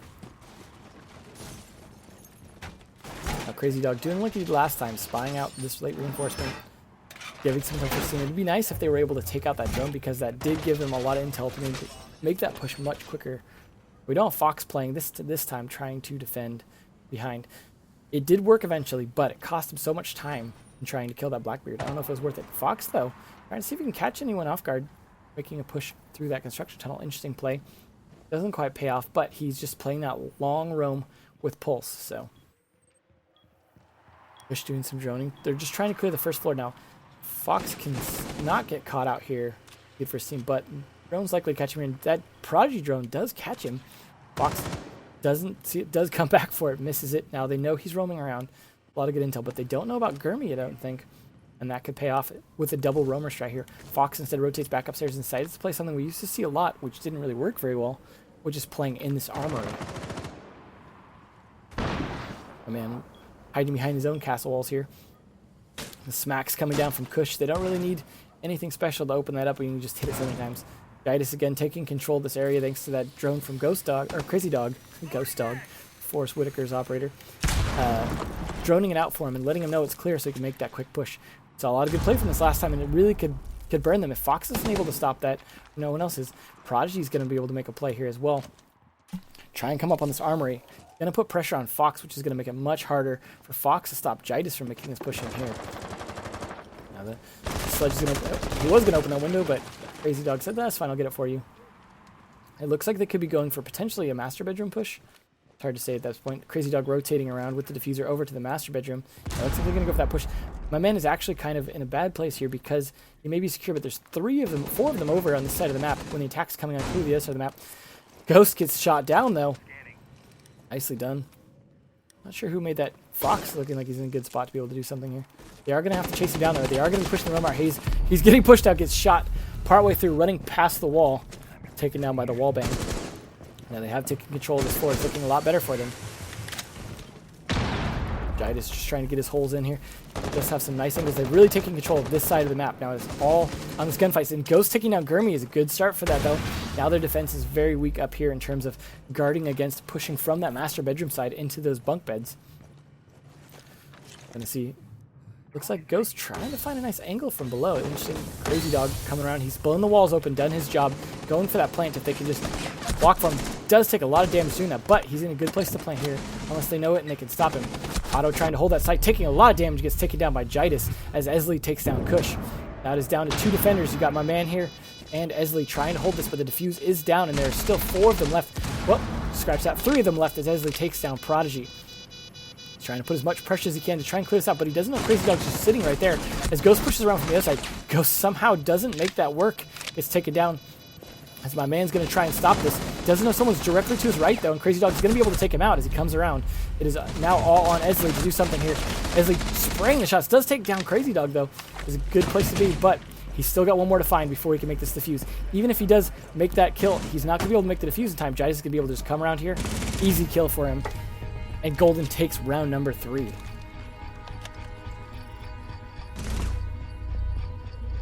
Nicely done by Golden. It was definitely close there. That was almost a clutch moment there, but they just couldn't live long enough to be able to actually finish it there, and they couldn't push fast enough to do it.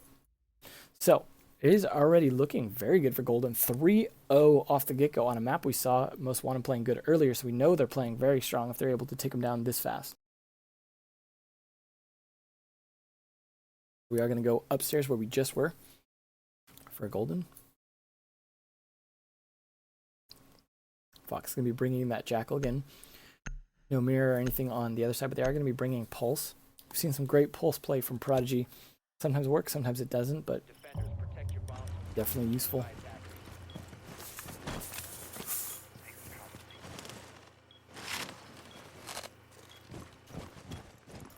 Like Prodigy's a little AFK there for a moment. Gotta get to work. The destruction coming out here as they're trying to just open up rotate. Interesting hole right there. Not sure what the purpose of that one is. Unless it's just to give them some additional angles that they might use anyway. Or maybe they were trying to blow up a shelf for whatever particular reason. No holes in this wall just yet, just reinforcing a bunch of it. They've reinforced one side of this, but it doesn't look like they've reinforced the other side, so they may open this up or they may not. Depending on whether they need to use rotate, or they can even leave it in a situation where they can open it up later, but that's a little riskier. Jidus, though, trying to open up a peek angle, so you can catch someone off guard. Rook is definitely the one to peek with a lot of the times that we've seen from 6 Quattro. No one's on that side, though, so he's not going to get the peek he wants, so he's going to have to back off. Esley's going to go up and try and push this armory fast, looks like, or start just with the garage.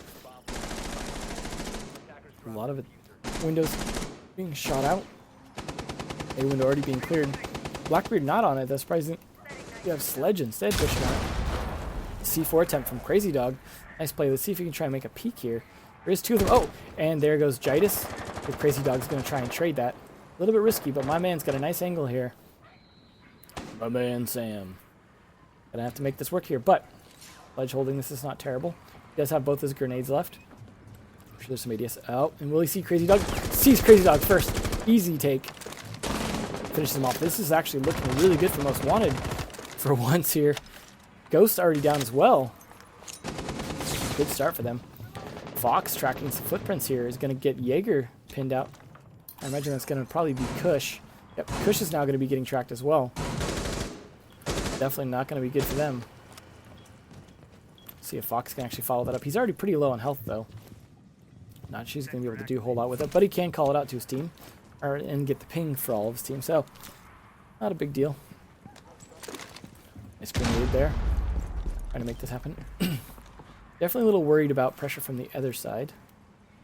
Got Kush playing on defense here. He's just playing this fast rotate around. Got Ghost just laying down here, bleeding out, almost dead. And you've got Pulse. Prodigy playing the slow creep as Gurmy takes out Ghost, finishing the job. Mercy kill at this point. Prodigy having to rotate around. Kush is the only one holding sight. Now it's 5 against 2. Fox is the only one even injured. Pressure coming down from Otto on this window. Does someone else look over there? Prodigy, however, does finally get a kill there. On to Fox. That is going to help, but they still got to fight 4. 46 seconds left. There's plenty of time for them to do something.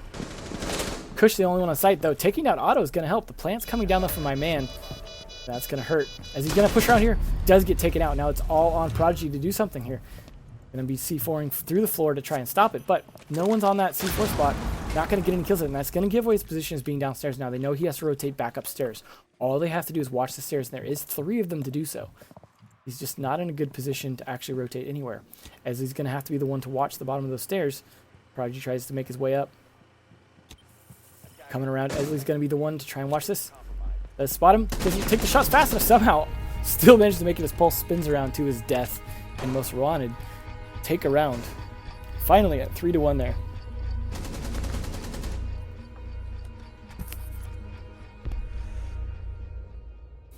Oh, nice try by Most Wanted on an attempted comeback here.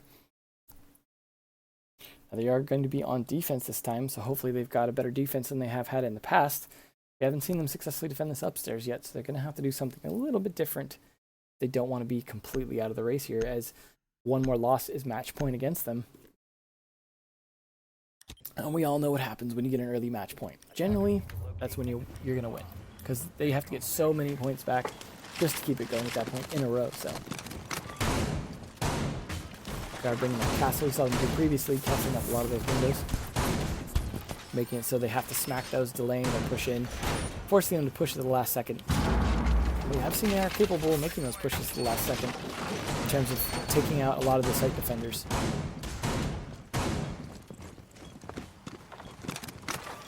All these defenses coming up. Otto this time putting a shield there, trying to make it so a little adjustment there, so when he plays in that corner, he's got a little bit extra defense. He's not taken out so easily. Surprising we're not seeing any kind of capito or anything to try and push him out of that corner with some fire, but I haven't had too much trouble getting him out so far, so it's not a big deal either way. Fox trying to take some early peeks here. We'll see if he can get anyone, but just like we saw with Rook, wasn't able to get anyone. The shots do come back. Does try and take Ghost down, who is Blackbeard. Doesn't actually make it work, but now he's going to rotate around. The advantage of him thinking is there. He might actually be able to go finish the job here. He's just going to watch to see if anyone tries to push into that tower side, which they do kind of want to do. We've seen them try and take this tower time and time again in the past. Jaida's going to probably try and take it pretty comfortably, knowing that Crazy Dog's droning it for him yet again. Doesn't feel pretty confident. Fox, though, trying to see if he can takes down Kush, though, easily. Now he's going to rotate out of there and say, like, I got my 2 kills.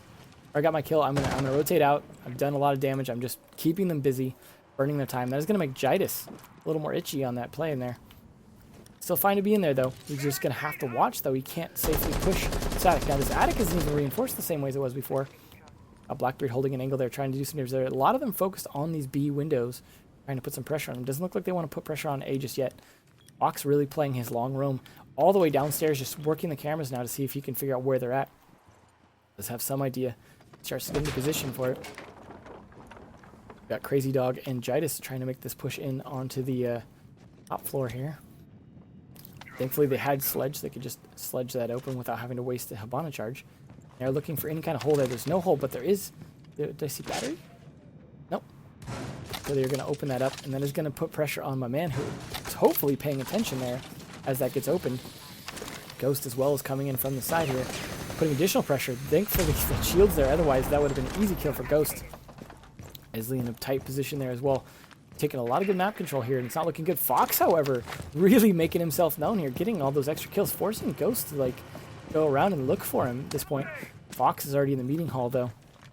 He's going to come up right behind. If he doesn't get droned, he could be pivotal to making this win here. Ghost, however, is waiting for it. That gave away his position there. Easy kill for Fox. That's 3 for him this round so far. This roam has really been paying off. Let's see if he can make it a third time here. He does go around, but Fox gets the kill yet again. That's 4K for him this round. If he can get this last kill, this might be his easy ace. And doesn't look at the... Oh, just barely. Fox gets taken out. That could have been his ace. But it is all in Jaitis now to find 4, thanks to Fox. That was definitely his MVP moment. Try and bring this back before it's match point. So this is definitely looking like it might not be match point just yet. And thanks to Jaitis whiffing that, this is definitely going to hurt. Oh, and my man, of course, taking an easy shot on him. Shooting his legs. He's down to now about 20, 30 health at most. Being forced to rotate around. Looks like he's having to loosen up his mouse just a little bit there as he's getting kind of tight and tense. 8 seconds left to make this push.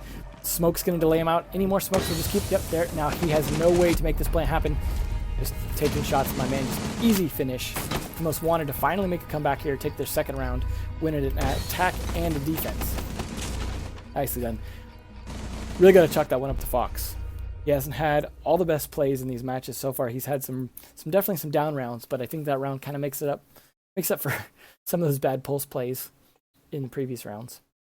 that long flank with the 3-speed.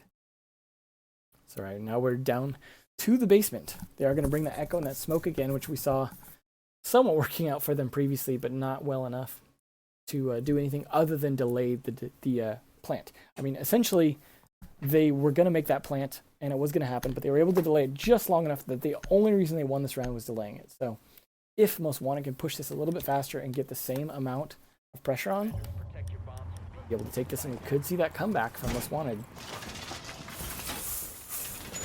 A lot of barbed wire coming down. They really need to slow down that push there from the attackers. Now, they are bringing Jackal again, they are bringing Habana again, and the Blackbeard. Previously, we'd seen them push with the Blackbeard and Habana. We saw them push with Fox with the Jackal and Blackbeard last time. So this is looking pretty good for push from them. That's a little bit too open, I would say, just because they need to be able to throw a smoke. So we saw a lot of like the EU strat was to open more at the top of the wall, be able to lob it over to try and get the smoke over there. Not too much trouble without being shot. But in this situation, that was good. Jidus getting his drone in place there. He's got his Echo drone, where we've seen him put it previously. See if he can catch anyone there. Everyone kind of spawning on this side of the map. Fox just wanting to work from the kitchen side over. Oh, that early kill by Kush. Very punishing. Trying to copy what Fox did with that Jaeger. Make his play. Now he's got to make his getaway. He's trying to prevent himself from getting droned out. Jeremy drones him again. They're just trying to keep him pinned down at this point. That early kill, though, on Cabana is definitely going to hurt. They don't have a thermite. They don't have a way to open this hatch. That was a critical kill for Kush. It could be that round they put them on match point because of that single kill. However, we could see a push from the B side from the attackers, and that could change things up a little bit. You're going to see Fox pushing in fairly aggressively. He's going to have some way to track Jaeger here if he can just catch his footprints. Looks like he could there. Yep, he's got Bandit tracked down. He just needs to figure out where Kush is, though. Kush is going to be the one to sneak up on him. Jeremy and Fox is trying to figure out where Kush is. They do have some idea he's in the kitchen there. Not going to try and blow through the wall. He's just going to try and pressure him through the doorway. Looking for those footprints. They still have Bandit being pinged, although that's probably almost done at this point. Trying to make this push happen. He kind of knows where he's at. The question is the timing here. Pushes out just in time.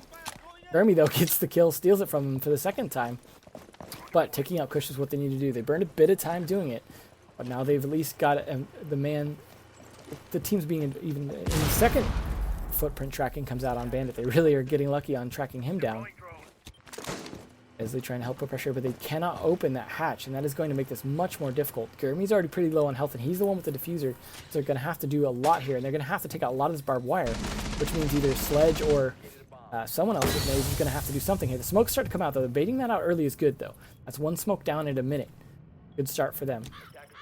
Fox is going to be the one to take the diffuser instead because Jeremy's so low on health. Oh, man, just trying to watch the flank for his team as Fox starts to make the push happen here. The question is, are they going to be able to stop the smokes from coming out or just bait them out fast enough? If they can bait out enough of the smokes, they're going to have to do this quick here, though.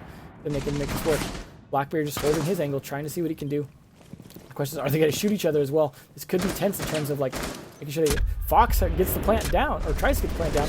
The Echo drone, though, and then the smoke coming out, that's definitely going to hurt their chances there. They didn't take out the Echo drone, though. That is pivotal. Echo drone just doing his thing, getting in a new position is going to be much harder for them to get that plant down. Jidus really doing solid fisted, but gets put pressure on from behind. Gurmit gets taken out by Crazy Dog, though, but Fox manages to take the opportunity to take out Ghost. That is they still have their smoke and their Echo, though, so he's in a good position to stop Esley. Esley getting hit by that. Going to be bad as he gets taken out by Prodigy, thanks to the Echo drone. Fox in a bad position. He's getting pinched by 2. Gets shots fired at him. This is going to be easy takedown. As Jidus comes around the corner to shoot him in the face when he makes that plant attempt, and that is going to put them on match point. Gurmy getting a kill with his Claymore, though. Nicely done. Getting something at the last second there.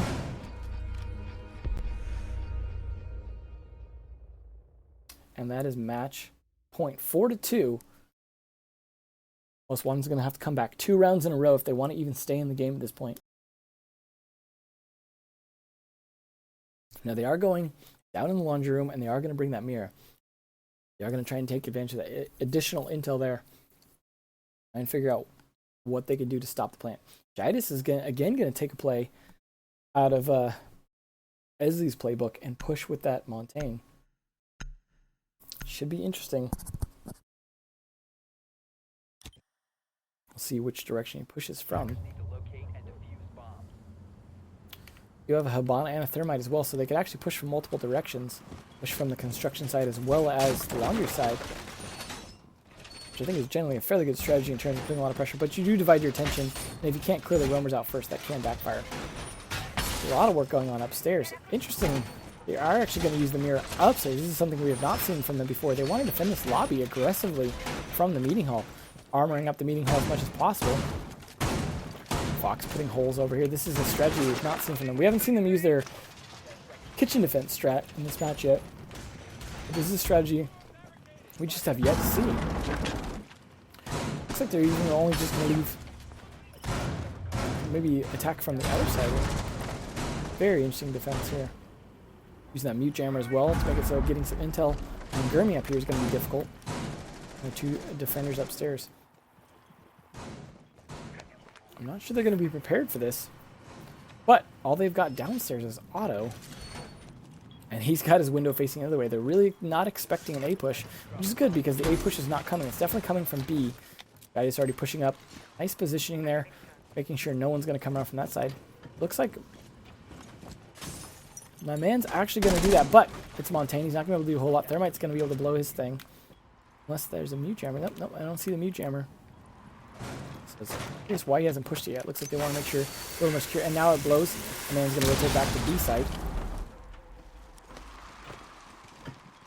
It is all going to be on these two to make this push happen. Now, interestingly though, Prodigy is actually the one with the diffuser, and he is all the way over here. Coming up behind him. Crazy Dog taking a little bit of damage though. I'm just going to have to try and make this push here. He's sledged so he could open up more of the wall, but they do see him. Otto using that window. Kush taking out Gurmy though. Nice kill by him. Playing aggressively in this tower. Coming around from behind, covering the flank. Otto getting down. He's definitely going to hurt their site defense. My man down as well. Also, this is really looking like that Golden are going to be able to take this. 2 down on site. Prodigy's going to call that out. Both of them are going to go down. It's not a good position for them to be in. Kush finishing him off with the charge. Esley takes down Jidus though. Nicely played by him. Trying to make sure that they stay in this game here. Nice angle. Fox also trying to use an angle here. They're really trying to use the upstairs to defend themselves. I don't think they're prepared for this aggressive of a B push. Kush watching the angle to make sure they don't come around behind him. Crazy Dog pretty low on health though. Ghost gets taken out by Esley. Nicely played here. Using the angles, but gets traded out by Prodigy. Is now my man down in the site along with Fox. It is all on Fox to do something here at this point. And turn that castle wall. It's going to be pretty loud, but it's on the other side of the site. Now he's going to try and come around. Does get my man up. This could be pivotal in them trying to secure this defense. Crazy Dog's low on health, so they could take this to a 2v2 if they could take him out. But it is against Kush and Prodigy, and Prodigy's got some good shots. Takes Fox a little low there. They know he's there, but they don't necessarily know my man's back up yet. Kush is still up here. He manages to come back down, though. And taking the angle. Crazy Dog going for the plant. Low on health. They could take him out, but Prodigy takes out my man. The smoke, however, easily going to drop Thermite and take him out. But the attackers win and take it GG. That is the map and the game for Golden. Nicely done. Definitely got close there at the end, but Golden showed they were pretty strong. We are going to see both these teams easily in the final qualifiers, but Golden are going to have the better seeding. Now they're all happy to be able to just go to sleep at this point, get some rest. It's definitely a hard game for everyone. But nicely played. We will see these guys again in the final qualifiers, and then some of them in Pro League, some of them in Challenge League, or maybe all of them in one or the other. But definitely good for them. We will be seeing them in the future 100%. Nicely done by everyone. All right, folks. Now I'm going to get the hell out of here because I would like to get some food and or sleep at some point here too. So that is all. Thanks to everyone for sticking around. There was like 500 of you, which is ridiculous. Thanks to everyone for tuning in. Thanks for all the hosts. Everyone, I didn't see everyone who hosted me, but I really appreciate everyone who did. Everyone who stuck around through the super long ass delays. But again, thanks for watching, and I'm out. Enjoy the VODs for whatever you missed.